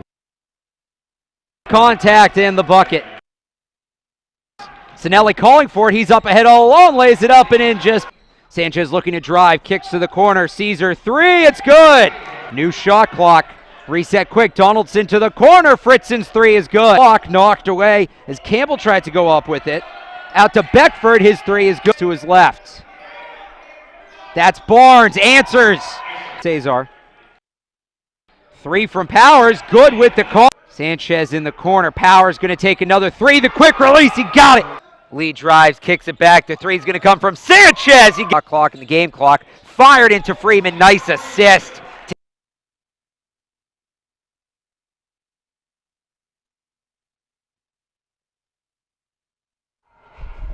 Welcome back to the Clark Athletic Center. About 3 minutes before the second half starts. Alex Barth, Steve Witkowski on a snowy During the day, it seems late, Steve, for the first snowstorm of the year. Is it just me, or? No, yeah, it seems late, but the inches are definitely piling up. You okay there? You want another shot at that one? No, I mean, second game of the day. This one's definitely a more exciting game. The first one was a pure blowout, but Well, it was close until the third quarter, and then UMass Boston just took over. Yeah. Speaking of what else has been going on, let's take a look around the Little East Conference. See how everybody else is doing. Plymouth State, Eastern Connecticut, they are at the half as well. Eastern Connecticut on top. And as one would expect, they are second in the conference right now. UMass Dartmouth, the conference leader, they will take on Western Connecticut. That game getting underway as we speak. Southern Maine, Keene State College, they are at the half, and pretty one-sided game there at Keene College. What else is going on in Beaconville? Well, you saw the one this morning if you stayed with us. Women's basketball, you mentioned the blowout, 73 to 47. The best defense performance scoring-wise the Beacons have put together this year. Men's hockey is trailing 1-0 currently right across the hall. You can get updates for that at Beacons Athletics on Twitter, or at UMass Beacons on Twitter, or beaconsathletics.com is the website. Women's hockey at Johnson & Wales, you see there, but that game was actually canceled, postponed to a later date due to the storm we're dealing with right now. So nothing going there for that non-conference matchup. All right, Steve, as we get ready here for the second half, what are you expecting? What's the biggest adjustment each team should make? I think the biggest adjustment that the Beacons obviously have to make is just not fouling with cheap fouls. I mean, they're up 7. You don't want to get cheap fouls, especially later in that half where they were just going to the line for one-on-ones. And definitely for, Keene State, they have the athleticism. They're just missing the shots right now. You can see that they're shooting 37%. So, if they just keep shooting, they'll definitely fall. Speaking of falling, Steve, we still haven't found a way to get your notes to stay up here on this ledge. Yeah, this is a record-setting day. I think my notes fell at least 10 or 11 times, so. The teams get ready. Again, the score 39-32. Definitely a personal problem. I just had to add that in. No, we keep the people entertained to your follies mishaps and your hijinks and whatnot. 39-32 your score. 2 players tied for the game high with 8. Both play for Rhode Island College. Jovel Beckford on 2 of 4 shooting. Benjamin Vizile has 8 points, 3 of 4 from the field. He's added a couple free throws. He also has 5 rebounds, so Vizile on double watch for the Beacons. Kareem Kirksey, a team high 7 on 3 of 6. Dan Powers is 2 of 3 from the field, 2 of 2 from deep. He has 6 points to go along with 7 rebounds. That is a game high. Ty Lee with a game high 4 assists. Beacons shooting 50% from the field. Rhode Island College just a shade, couple ticks under 40%. Yeah, Dan Powers, obviously not the biggest stats, but he's definitely got a couple assists in there that were much needed, a couple three-pointers that were also much needed, and obviously a big rebounder. You're just joining us, Beacons in their home whites. They will move right to left across your screen. Rhode Island College, maroon jerseys, gold numbers. They move left to right.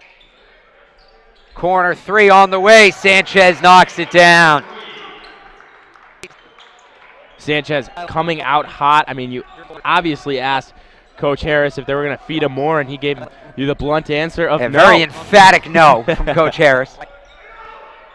What he told me was if Sam eats, we all eat, so look for them to maybe feed Elliott a little more. Freeman a little more. Sam Freeman in the first half was 3 of 8 from the field for 6 points and 4 rebounds. Beacons will get the ball back after that call. 45 seconds into the first half in a 10-point game. And Ty Lee still running point. We talked about it earlier with them having 2 point guards with Alex Sanchez and Ty Lee. Sanchez becoming more of a shooting guard out there, not really a point guard. Easy after his 24-point performance the other night to want to feed him the ball a little bit, get him working off the ball. Powers going to take his 3rd 3 of the game. This one rims out. Rebound for Batista, grabbing it over the much larger Freeman. Batista calls the play. Barnes right on him.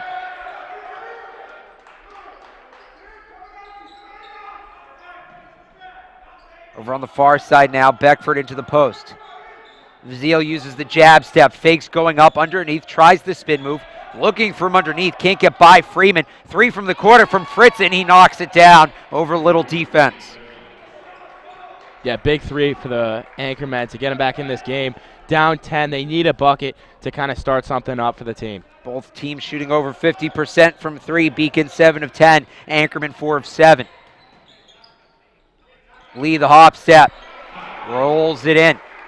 Hop, skip, and a jump, and the second attempt for Lee today. Not much of a shooter. Fritzen leaves it for Bold, now gets it back. Up to Batista.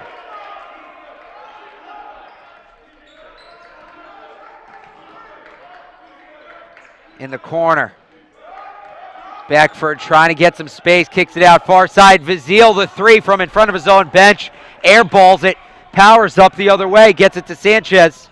Interested to really see the Anchormen settling for outside shots with them really dominating in height difference with the 3 small guards for the Beacons.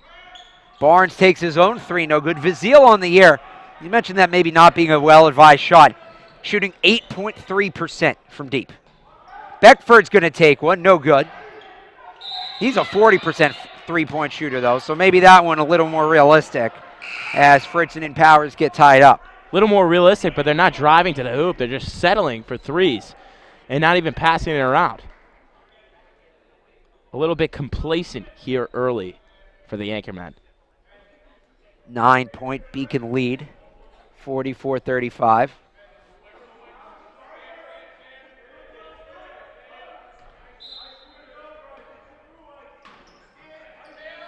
Donaldson knocked away. Sanchez loses it, no call. Donaldson gives it back. Bull, there's the drive to the basket. No good, but he'll get fouled. Freeman thought he had position, might have been in the arc. And again, it's Rhode Island College going to the line for free throws number 10 and 11.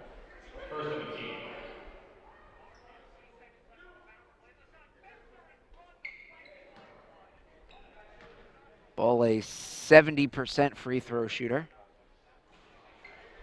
Puts first one in. The rim being a little giving, not like we've seen earlier on today and earlier on this game.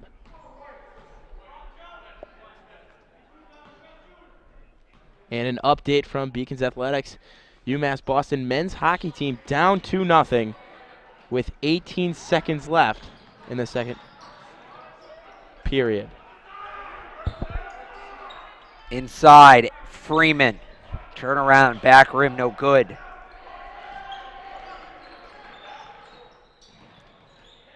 Donaldson hesitates. On the cross up over under, no. Offensive rebound, Vazil, he has it stripped. Here comes Lee, head on a swivel, wanted to go to Sanchez, instead goes to Powers, drives the lane, kicks it underneath. Lee through the contact, no good, but the foul. And he came down hard. Hard is an understatement. You could hear that from here, right on his tailbone, limping a little bit after he got up. Try to walk this one off, just a stinger.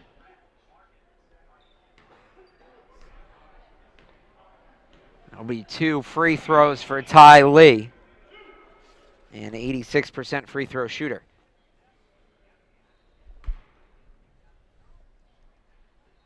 First one is good.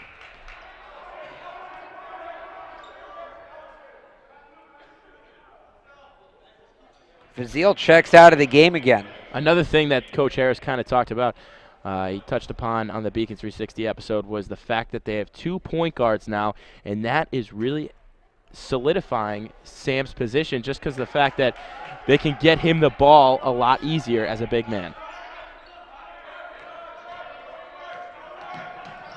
Last year they didn't have any point guards for that matter. Donaldson leaves it for Dominique Bull. Drops it for Beckford. Donaldson calls out the play. Trying to get a screen, drives to the basket, kicks it across. Layup is good from Beckford.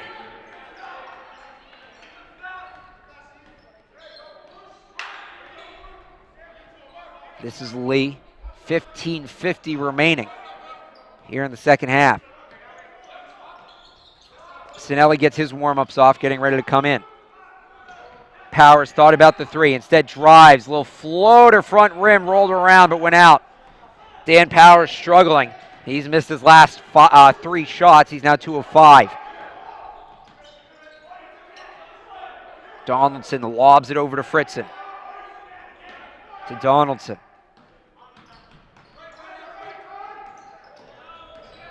Alex Sanchez, great defense. Fritzen, 3, no good, got knocked, no call. Rebound, Donaldson makes a nice play to keep the ball in, throwing it off Sanchez. Little dodgeball action over there in the corner.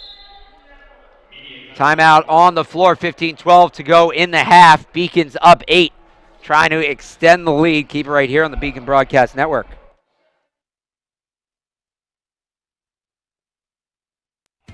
Something I discovered in myself is that if I have a goal, then I can accomplish it. It's a well-rounded experience.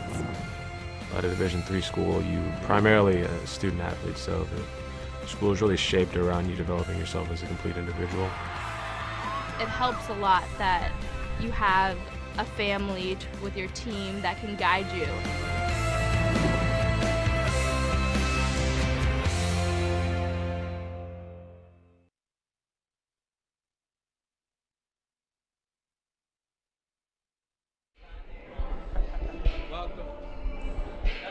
Welcome back.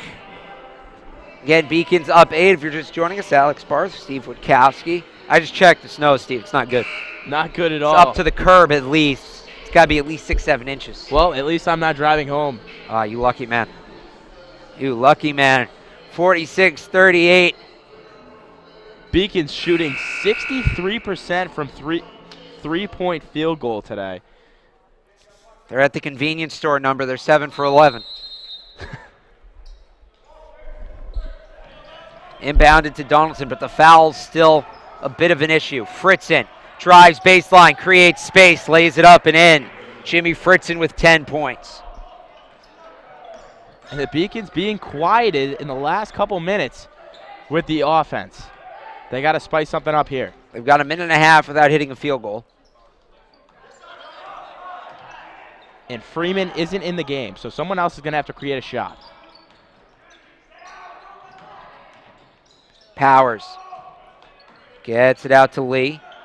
Back to Powers. That one's deflected to the floor, and that's going to be an over the back on Dan Powers. Donaldson in some pain. And now he gets up, shakes it off.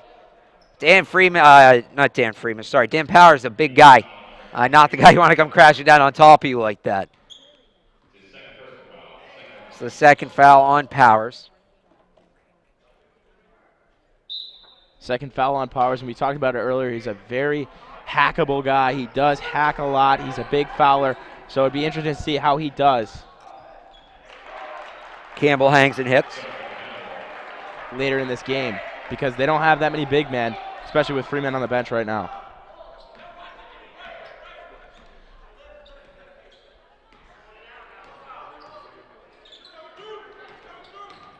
Powers to the corner. Sanchez walks himself into a double team. Needs to get rid of it. Gets it over to Lee. He drives. The floater's going to be nowhere close. Again, this Beacons offense is struggling so far. Looked like Lee at the last second decided he didn't want to take the contact going to the basket. Tries to throw it up ahead. It's stolen. Taken away by Beckford. He wanted Sinelli. Freeman, Iser, Barnes checking into this game. Iser is one of those players that can really create his own shot, and Sam obviously is dominant on the offense. I think the Beacons need something here to spark the offense.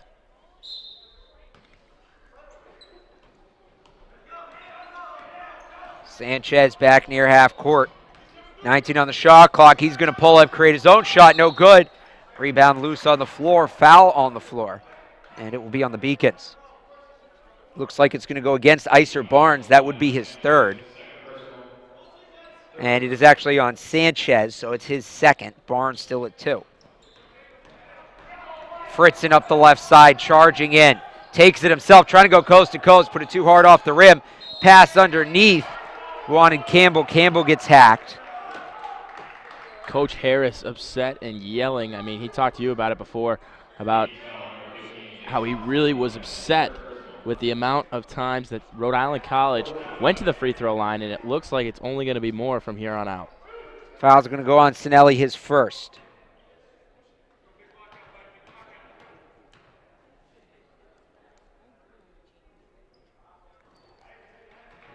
Knocks it down. The Beacons already at 14 fouls through 13 minutes of the second half.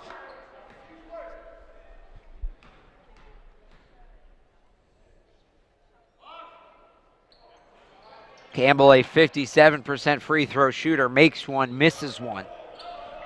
Rhode Island College back within 3. Beacons led by 8 for most of this period. Sanchez to his left, kicks it back to Elliott. Freeman. Barnes, near side to Sanchez. Barnes. Sinelli thought about the shot. 7 seconds on the shot clock. Drives in, off balance layup, no good. Freeman still fighting for the board. Freeman and Kirksey were both there underneath, but coming out with it is Jovel Beckford. Thrown away by Dominique Bull. He had Campbell all alone under the basket. And the 12th turnover for Rhode Island College today. Obviously not the numbers we saw at the beginning, the first game with 25 turnovers from Rhode Island College, but definitely still a big amount. And the Beacons scoring 14 points off those turnovers today. After a quick break, Dan Powers back in. It is him and Freeman underneath.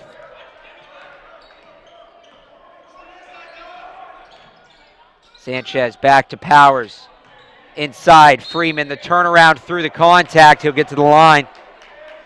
Great spin move for Freeman. Definitely have to create some offense here by going to the line. Foul goes on Campbell, his first. Remember, Benjamin Vazil, one of the 3 bigs for Rhode Island College, already with 3 fouls. The others, Dominique Bull and Campbell. Campbell picks up his first. Bull already has a foul.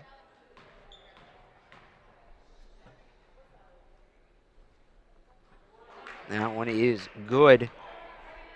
Extends the Beacons' lead to 4.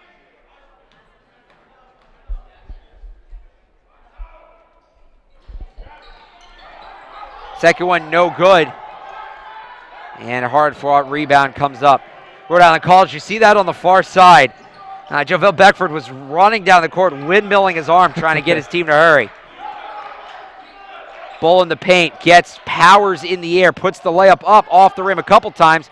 No good. Rebound Freeman. Here comes Sanchez. He's going to take it himself against the entire Rhode Island College defense and lay it in for 2. And that's what you get with Alex Sanchez. He could drive it to the lane or take a deep 3. Just like Iser Barnes, he is very versatile, and they need that basket right there. And he picks up a costly foul. That will be the 3rd on Sanchez, the freshman from Salem, Mass. And he has to come out of the game now with 3 fouls just as he was getting hot. He's replaced by Ty Lee. Rhode Island College will inbound on the near side. Benjamin Vazil back in the game. A very tough foul for Sanchez right there, being a very scrappy player that he is. A tough foul before the half-court line. Vazil calling for the ball in the post. Working on Freeman. Now gives it away to Fritzen. Fritzen off the screen back to Donaldson. Donaldson driving to his right, lays it in underneath, knocked out of the hands of Justin Campbell. Second time he's missed a surefire layup opportunity. Lee drives in, underhand pass. Iser Barnes lays it up and in, and the foul. Barnes is fired up. Beacons lead back up to 8, could make it 9. 3 men significantly taller than Iser Barnes, and he just lays it in like it's nothing. Timeout on the floor. We'll come back with the Barnes free throw. Beacons up 8, 11:35 to go here in the second half. You're watching Beacons basketball on Little East in the Beacon Broadcast Network.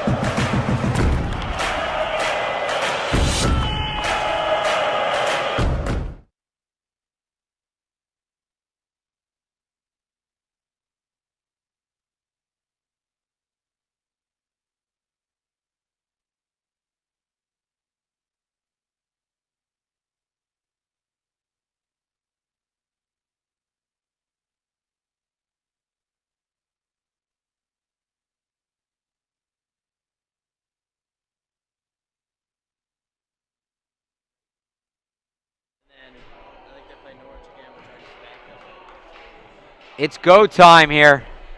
It is essentially the fourth quarter. In a game that has been closer at times, it's still relatively close, 8 points.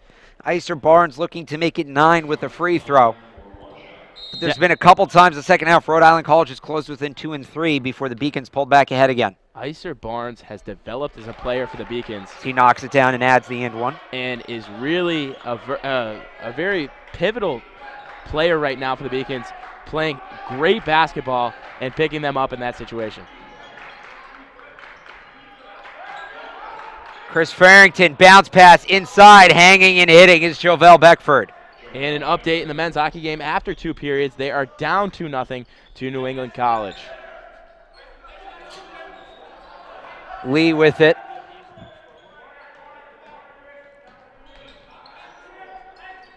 Pass it into Barnes. Barnes back to Lee, over to Powers.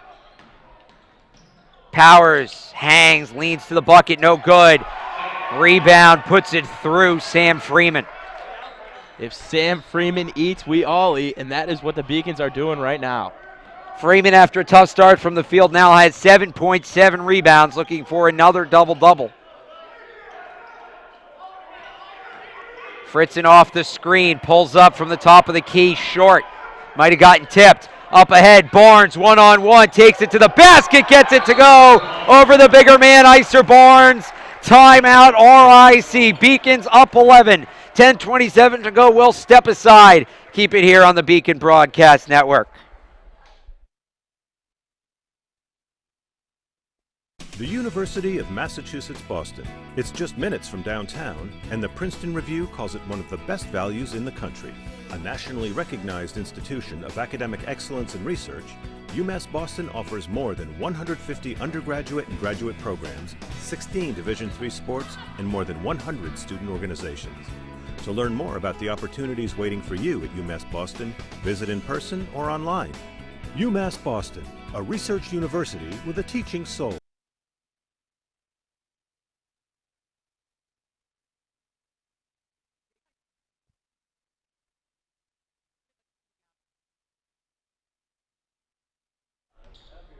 So it may not feel like it because we're in the heat of the winter sports season, basketball entering conference play, hockey underway, but the fall sports season officially winds down this week for the NCAA. We've got the national championship for FBS college football on Monday, Roll Tide. And Steve, you have an update on the FCS finale? FCS, James Madison takes it today with the win against Youngstown State. Hey, you know, James Madison was impressive. There's a foul on the floor. They beat perennial powerhouse North Dakota State without Carson Wentz this year. Couldn't get it done at the Fargo Dome, but they hadn't lost at home in 40-something straight games. So Youngstown State, James Madison battle-tested, but ultimately not enough. Yeah, great FCS championship today. Inbounded to Justin Campbell. Around to Donaldson. Donaldson guarded by Cesar. Under 10 minutes to go now in regulation. Backing down his Bull. Turnaround, no good. Fight over the rebound by teammate Cesar. Pulls away with it. Powers let him have it. You mentioned Bull at the beginning of the game, how he's the dominant scorer for this Oh, team. nice move. Nice move, Sam Freeman for 2. You mentioned Bull at the beginning of this game, how he's a big scorer for this team. Only 3 points today, just not having the finish that he usually has. Not having the normal impact on the boards either. Averages 7 rebounds a game, has just a pair. Traveling violation, Rhode Island College. The spacing got screwed up, and that'll happen. Beacons up 13 with the ball. A chance here to go for the throat and finish this one off. Yeah, the trains are really falling off the tracks right now for the Rhode Island College anchorman.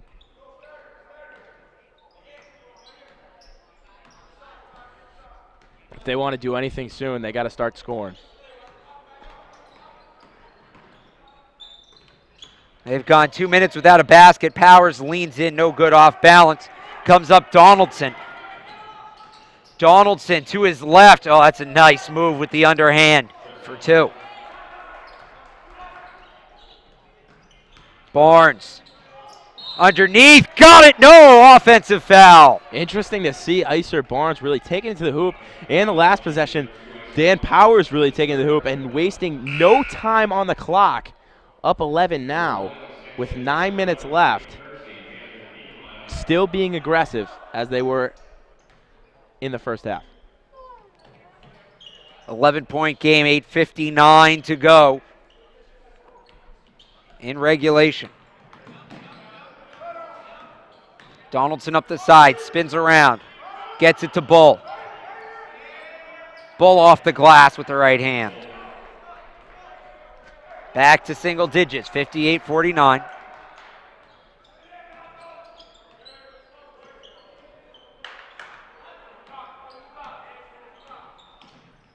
Lee to the corner. Sanchez gets a man to bite, puts it inside underneath. Freeman rolls it in. Sam Freeman in double digits. He has a team high 13. A quiet 13 to say the least. 3 rebounds away from a double-double. I think that's what will happen when the scoring's as spread out as it has been for the Beacons. Thinking about it from the corner is Scheider. Bull thought about the step back. It's knocked out of his hand. To the ground, ball is loose, picked up by Freeman. Lee's going to push it. Rhode Island gets back quick to the corner. Sanchez gives it up. Kirksey, the 3, got it! Great ball movement by the Beacons for that shot. Another timeout by Rhode Island College, 63-49. It might be slipping away from the Anchorman. We take a quick break. We'll be right back on the Beacon Broadcast Network. Celebrate the soggy shoes and the slow starts. Celebrate the lessons learned along the way.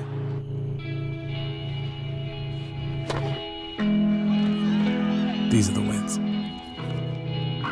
Not the shiny, nail-biting kind. These are the last a lifetime kind.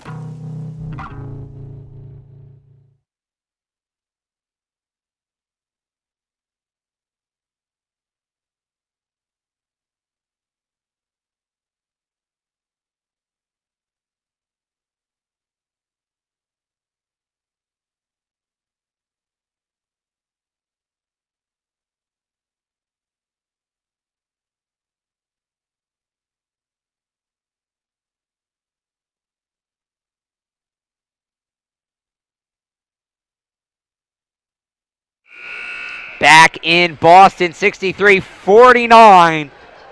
Beacons after a 3 from Kareem Kirksey, maybe starting to pull away. Kirksey with 10 points now. He's 2 of 3 from deep. And for the Anchorman, it's pedal to the metal time. Desperation mode. You got to get going. Desperation mode, and they only shot 38% from the field today. So it's going to be tough. They might look for a lot of transition baskets. Wouldn't be surprised if they try a trap defense along with a full court press. And offensively, I would say look for Fritzen and Beckford, as this is Vazile going to the basket. He has his shot knocked away. Fritzen and Beckford both over 30% three-point shooters. Beckford almost at 40.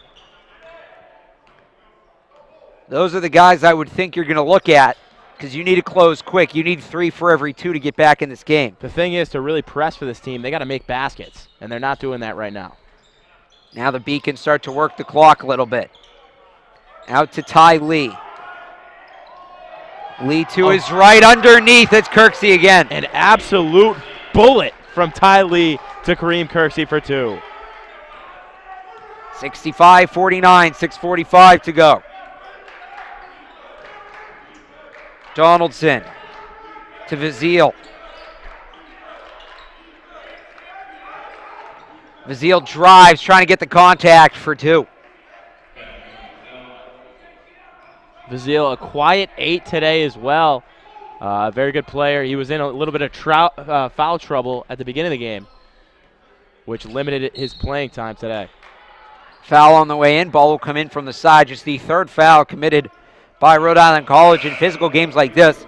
Sometimes it's the teams with more fouls that plays well, and it's true today. The Beacons have not been afraid to take the fouls if it means getting the physical edge, and they've had it. Lee on the center court logo. Powers inside. Freeman, oh, that turnaround. Couldn't get it to go, but you can't ask for a much better shot than that. He has that move down to a science. As Vizil is fouled underneath, it will come the other way for a 1-and-1. Looks like that one went on Kirksey. And it is. 18 fouls for the Beacons. Vizil will go to the line. He is 2 for 3 from the stripe today. 18 fouls for the Beacons and 9 for 13 so far for Rhode Island. So that's not their problem. Their problem really is just setting up an offense and making shots, shooting 38.8% today, which is not going to get it done. Defensively, too, just too many open looks for the Beacons. They're shooting 50%. They're 8 of 12 from deep. The Anchormen haven't been bad from deep either. They just haven't taken that many shots. You got to wonder, they have some hot shooters on the floor. If they try to open this up, they seem fixated on points in the paint. It may be to the point at this stage in the game where you have to expand. You have to stretch the floor a little bit. Only down 12. It's still possible. Lee underneath. Freeman lets the man go by him, gets it to go, and the basket. That's 15, could be 16 for Freeman. He's eating. He's eating, and the Beacons are eating. Rhode Island College a little upset at that foul called. Bull saying that he barely touched him. Freeman's 1 of 2 for the stripe, 6 of 13 from the field. Will be 7 of 14 once the screen updates. Freeman knocks that one down.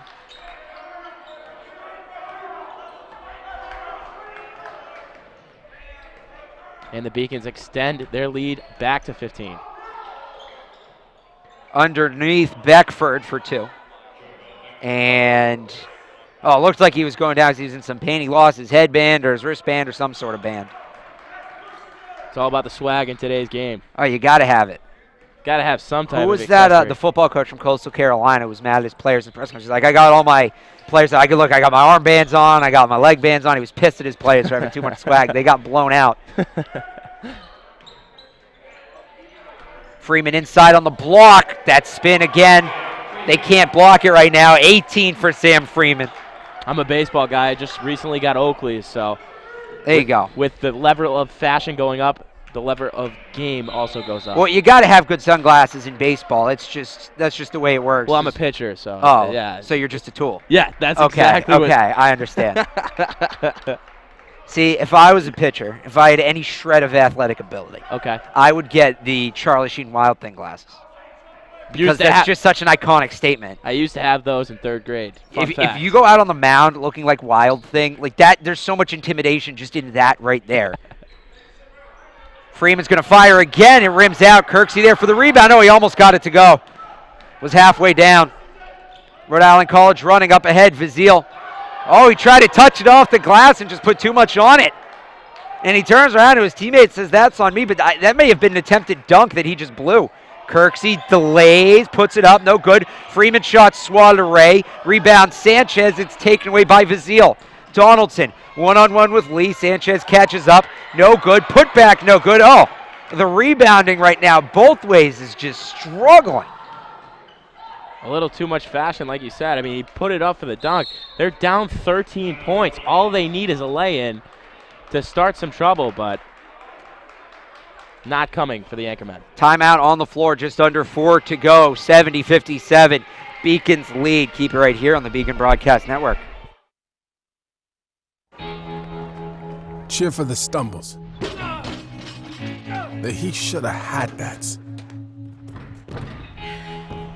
And the tears that linger. For in those moments, greatness lies.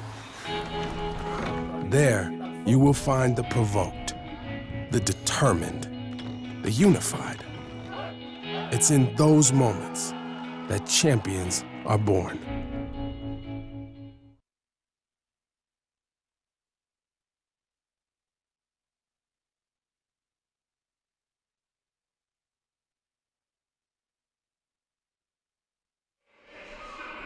.357 on the clock. Alex Barth, Steve Witkowski bring you the closing minutes of this one. We thank you for joining us for this game. If you join us for Game 1, the women's game, thank you for spending pretty much your whole afternoon with us in advance of some NFL football. A couple good playoff games today, this evening. A couple good ones tomorrow. As Patriots fans, we have this weekend off, of Patriots course. fans. I'm a Jets fan. Oh, my God. First the glasses, now that. I cannot wait to get off this headset with you. Well, enjoy your dumpster fire of a team. Ty Lee brings the ball up over half court, 3:52 to go. Beacons looking to extend a 13-point lead. Powers inside to Freeman. Freeman's starting to draw some attention from not just his man, but all 5 players wearing maroon on the court. He is that hot as Ty Lee hits the runner. That gives Lee 8 points. Again, a very spread out stat chart with points today. Every player has scored that has played for the Beacons. A push is going to be called against the Beacons. That's their 10th foul, I believe.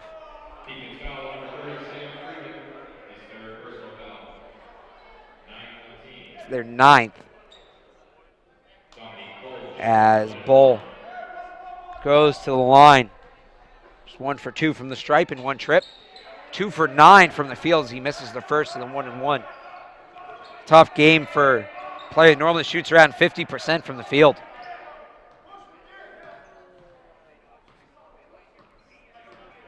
Lee off the screen. Inside, Freeman, the turnaround. Silky smooth.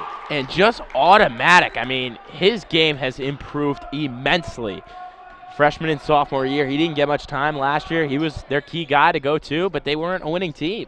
And to see the team winning this year and him to be a big part of it is no surprise to me. He's got 29 of 18 from the field. All of those numbers are game highs. He'll have a double-double on his next rebound.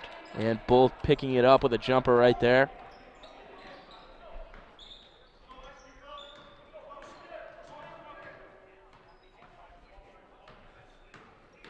Lee gets a pick from Powers, gives it back. Drives in underneath. Freeman, no good. Powers almost had the rebound. All the way up to Fritzen. Stops, pops. Can't get it. It's short. Vazile back to Fritzen. Now he's going to drive. Draws the foul. Looks like this will go on Powers. And it does. They'll get him for a hold. 2:08 to go. Fritzen can bring his team within 13.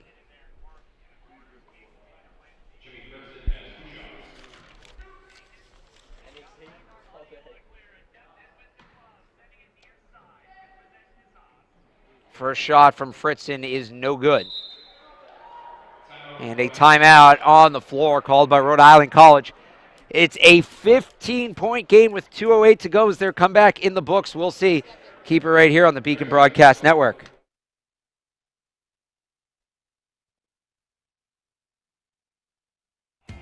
Something I discovered in myself is that if I have a goal, I can accomplish it. It's a well-rounded experience. At a Division III school, you primarily a student athlete, so the school is really shaped around you developing yourself as a complete individual. It helps a lot that you have a family with your team that can guide you.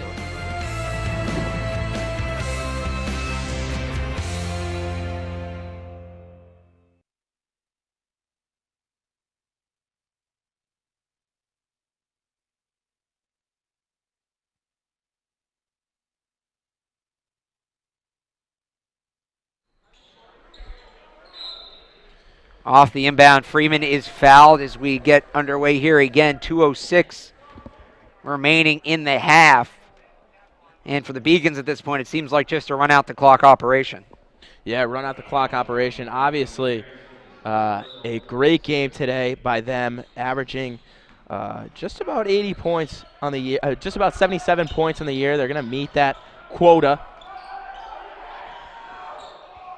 Defensively, though, they are holding beyond their usual. Normally hold teams to 75 points a game. That's fourth in the conference. Granted, Rhode Island College is the worst offensive team in just about every category in the Little East, but still, there's something to be said for taking care of business when business should be taken care of.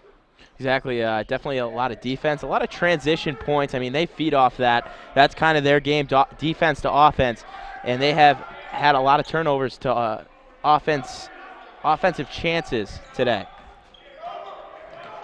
Rebounded by the Beacons. Freeman has his double-double right now at 20 and 10. Foul on the floor. This is going to go against Fritzen. 3 Beacons in double figures. There's Freeman's 20, like I just said. Green Kirksey has 12 points thanks to a 2-for-3 performance from deep. And those 2 threes, those came at clutch times in the game when Rhode Island College was starting to get back in it. Iser Barnes has added 10 points as well. And a couple guys a basket away. And with that made free throw, Alex Sanchez is now in the double digits as well. There you go.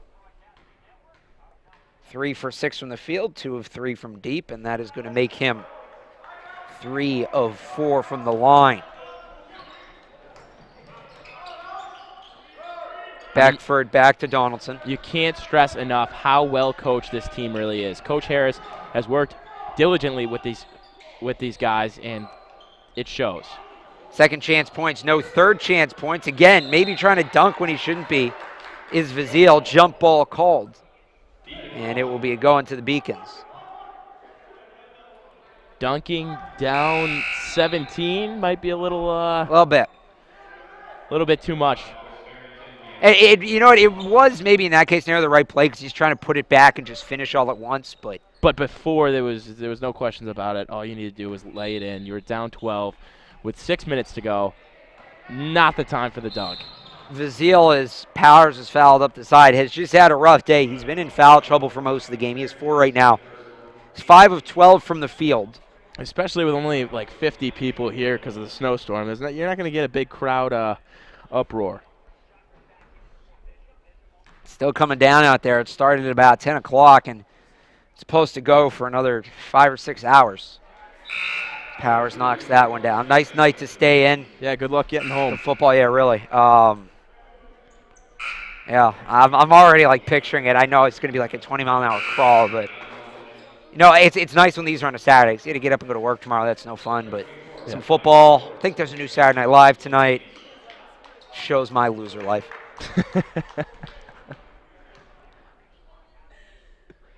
Powers knocks it down. Beacons up to 78.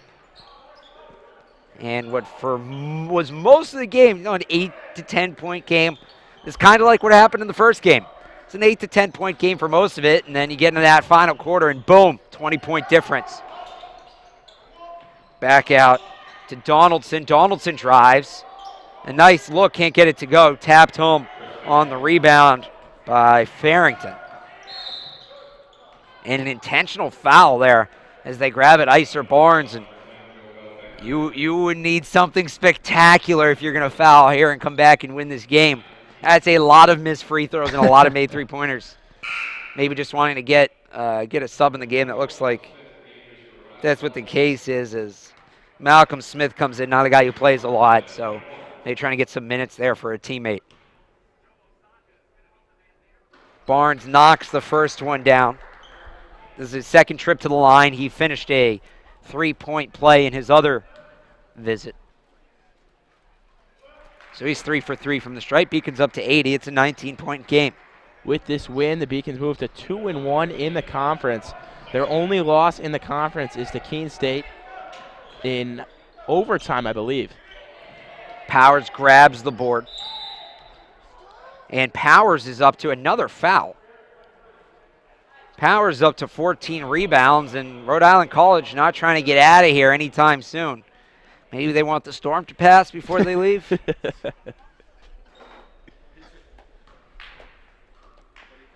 It's uncharacteristic to be fouling this late. This time no subs. The Beacons will make some subs. They'll get some guys in. Get some younger guys some playing time. Powers hits the first.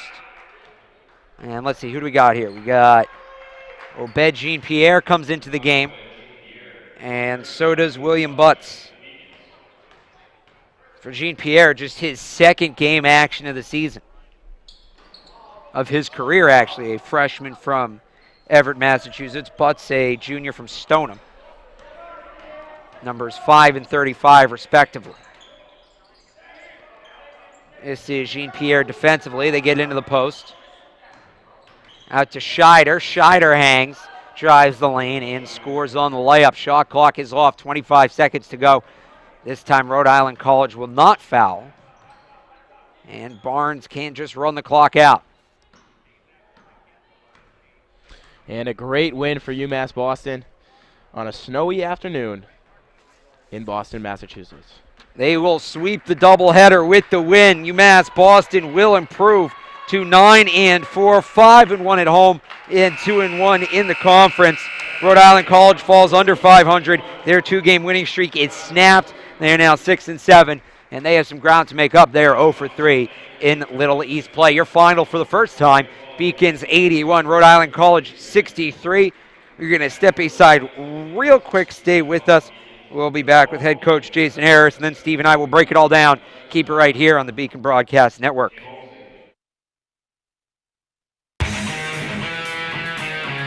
My name is Albie Daly. I'm from Able Park, New York. I'm a forward on the UMass Boston men's hockey team, and my current major is exercise and health sciences.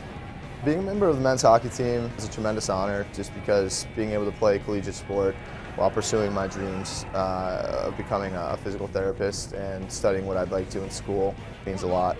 My favorite memory as a member of the men's hockey team would probably be a big goal that I scored last year, the NCAA quarterfinals, ECAC's quarterfinals against University of New England. What a turn in momentum! Just because it was a big boost for both myself and our team moving forward. Perfect shot right there over the shoulder of the goaltender Drost. Frozen Fenway was just our outdoor game at Fenway Park, and it was a tremendous experience, I think, both for me and the guys on the team and the program as a whole. But we got to see the Red Sox locker room, which was an awesome experience, and just being at Fenway Park when you go to school in Boston is second to none, really, and that's what you look for, when you're trying to experience collegiate athletics, and it's a really cool thing to be a part of. Being a student athlete at UMass Boston is a tremendous honor, just because it gives you the chance to really focus on your studies in a great academic environment while pursuing what you want athletically. So it's a pretty powerful thing. Here with head coach Jason Harris. Coach, congrats on the win. You told me at halftime, if Sam eats, we all eat. Is it safe to say Sam ate in the second half? Yeah, Sam ate a little bit. So, credit to Sam, he finished, but credit to the guys that kept looking for him. We played really unselfish in the second half, I thought, and good job. I'm happy and proud. How important was it for you guys to force the issue underneath, get some of their bigs into foul trouble? Again, that wasn't necessarily a plan for us. More, it's let's wear them down. Let's not settle for jumpers. Let's just play harder. There's no magic formula for success. It's just play harder, and sometimes you get balls and calls that go your way, and we just played harder, I thought. Now 9-4, 2-game winning streak out of the winter break. What's the best thing this team has going for them right now? Tomorrow's Sunday. The Patriots got the week off. I got a 4-month son at home. I don't know. It's all good right now. But, again, we have 2 days to get ready for Plymouth State, a good team. I don't even know how they did today.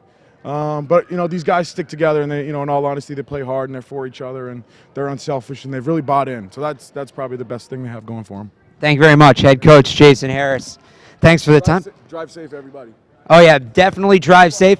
Yeah, if you're home, though, you're lucky. Keep it right here. Steve and I will break down the game as well as take a look at what happened around Beaconville today. You're watching the Beacon Broadcast Network. 2-2 pitch, swung on and missed. Kyle Strowski from Agawam, Massachusetts. I'm a senior here at UMass Boston. I'm a marketing major. Probably have to say my favorite moment was my no-hitter my freshman year.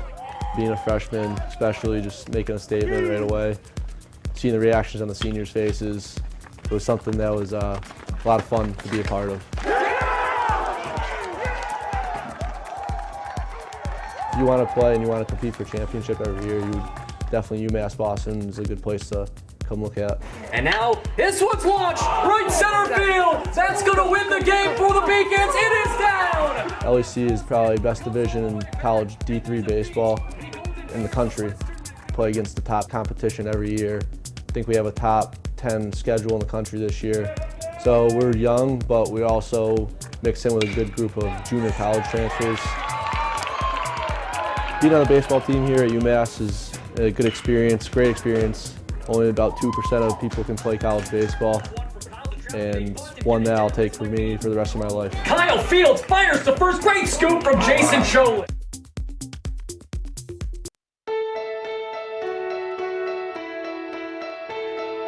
For the love of the game. That's what it's all about, they say. But for those of us who are Division III student athletes, it's more than that, a lot more. Sure, the game is important, but as we work so hard to build both mind and body, it's more about team and the schools and communities we represent. And for the many of us blessed with the strength to compete in sport at the college level, we understand that with what we were given comes a special obligation. An obligation not merely to work towards a personal best in the classroom or in the sport we love, but rather an obligation to help those who have their own special needs and whose love for the game is no less intense. That is why NCAA Division III teamed up with Special Olympics. For Special Olympics athletes, victory belongs not only to those who first cross the line, but to all of those who compete and endure. They are challenged in ways we cannot imagine. They are survivors who test themselves harder and with greater joy than we will ever know.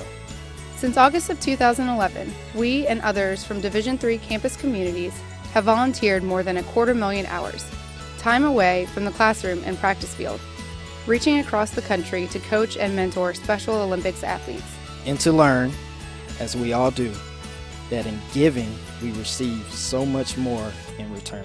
Sport ennobles us, and in giving the gift of sport to those for whom it seemed an impossible dream, we are working to make this a better world. Help us keep that dream alive. Be part of it. Get involved. You can make a difference.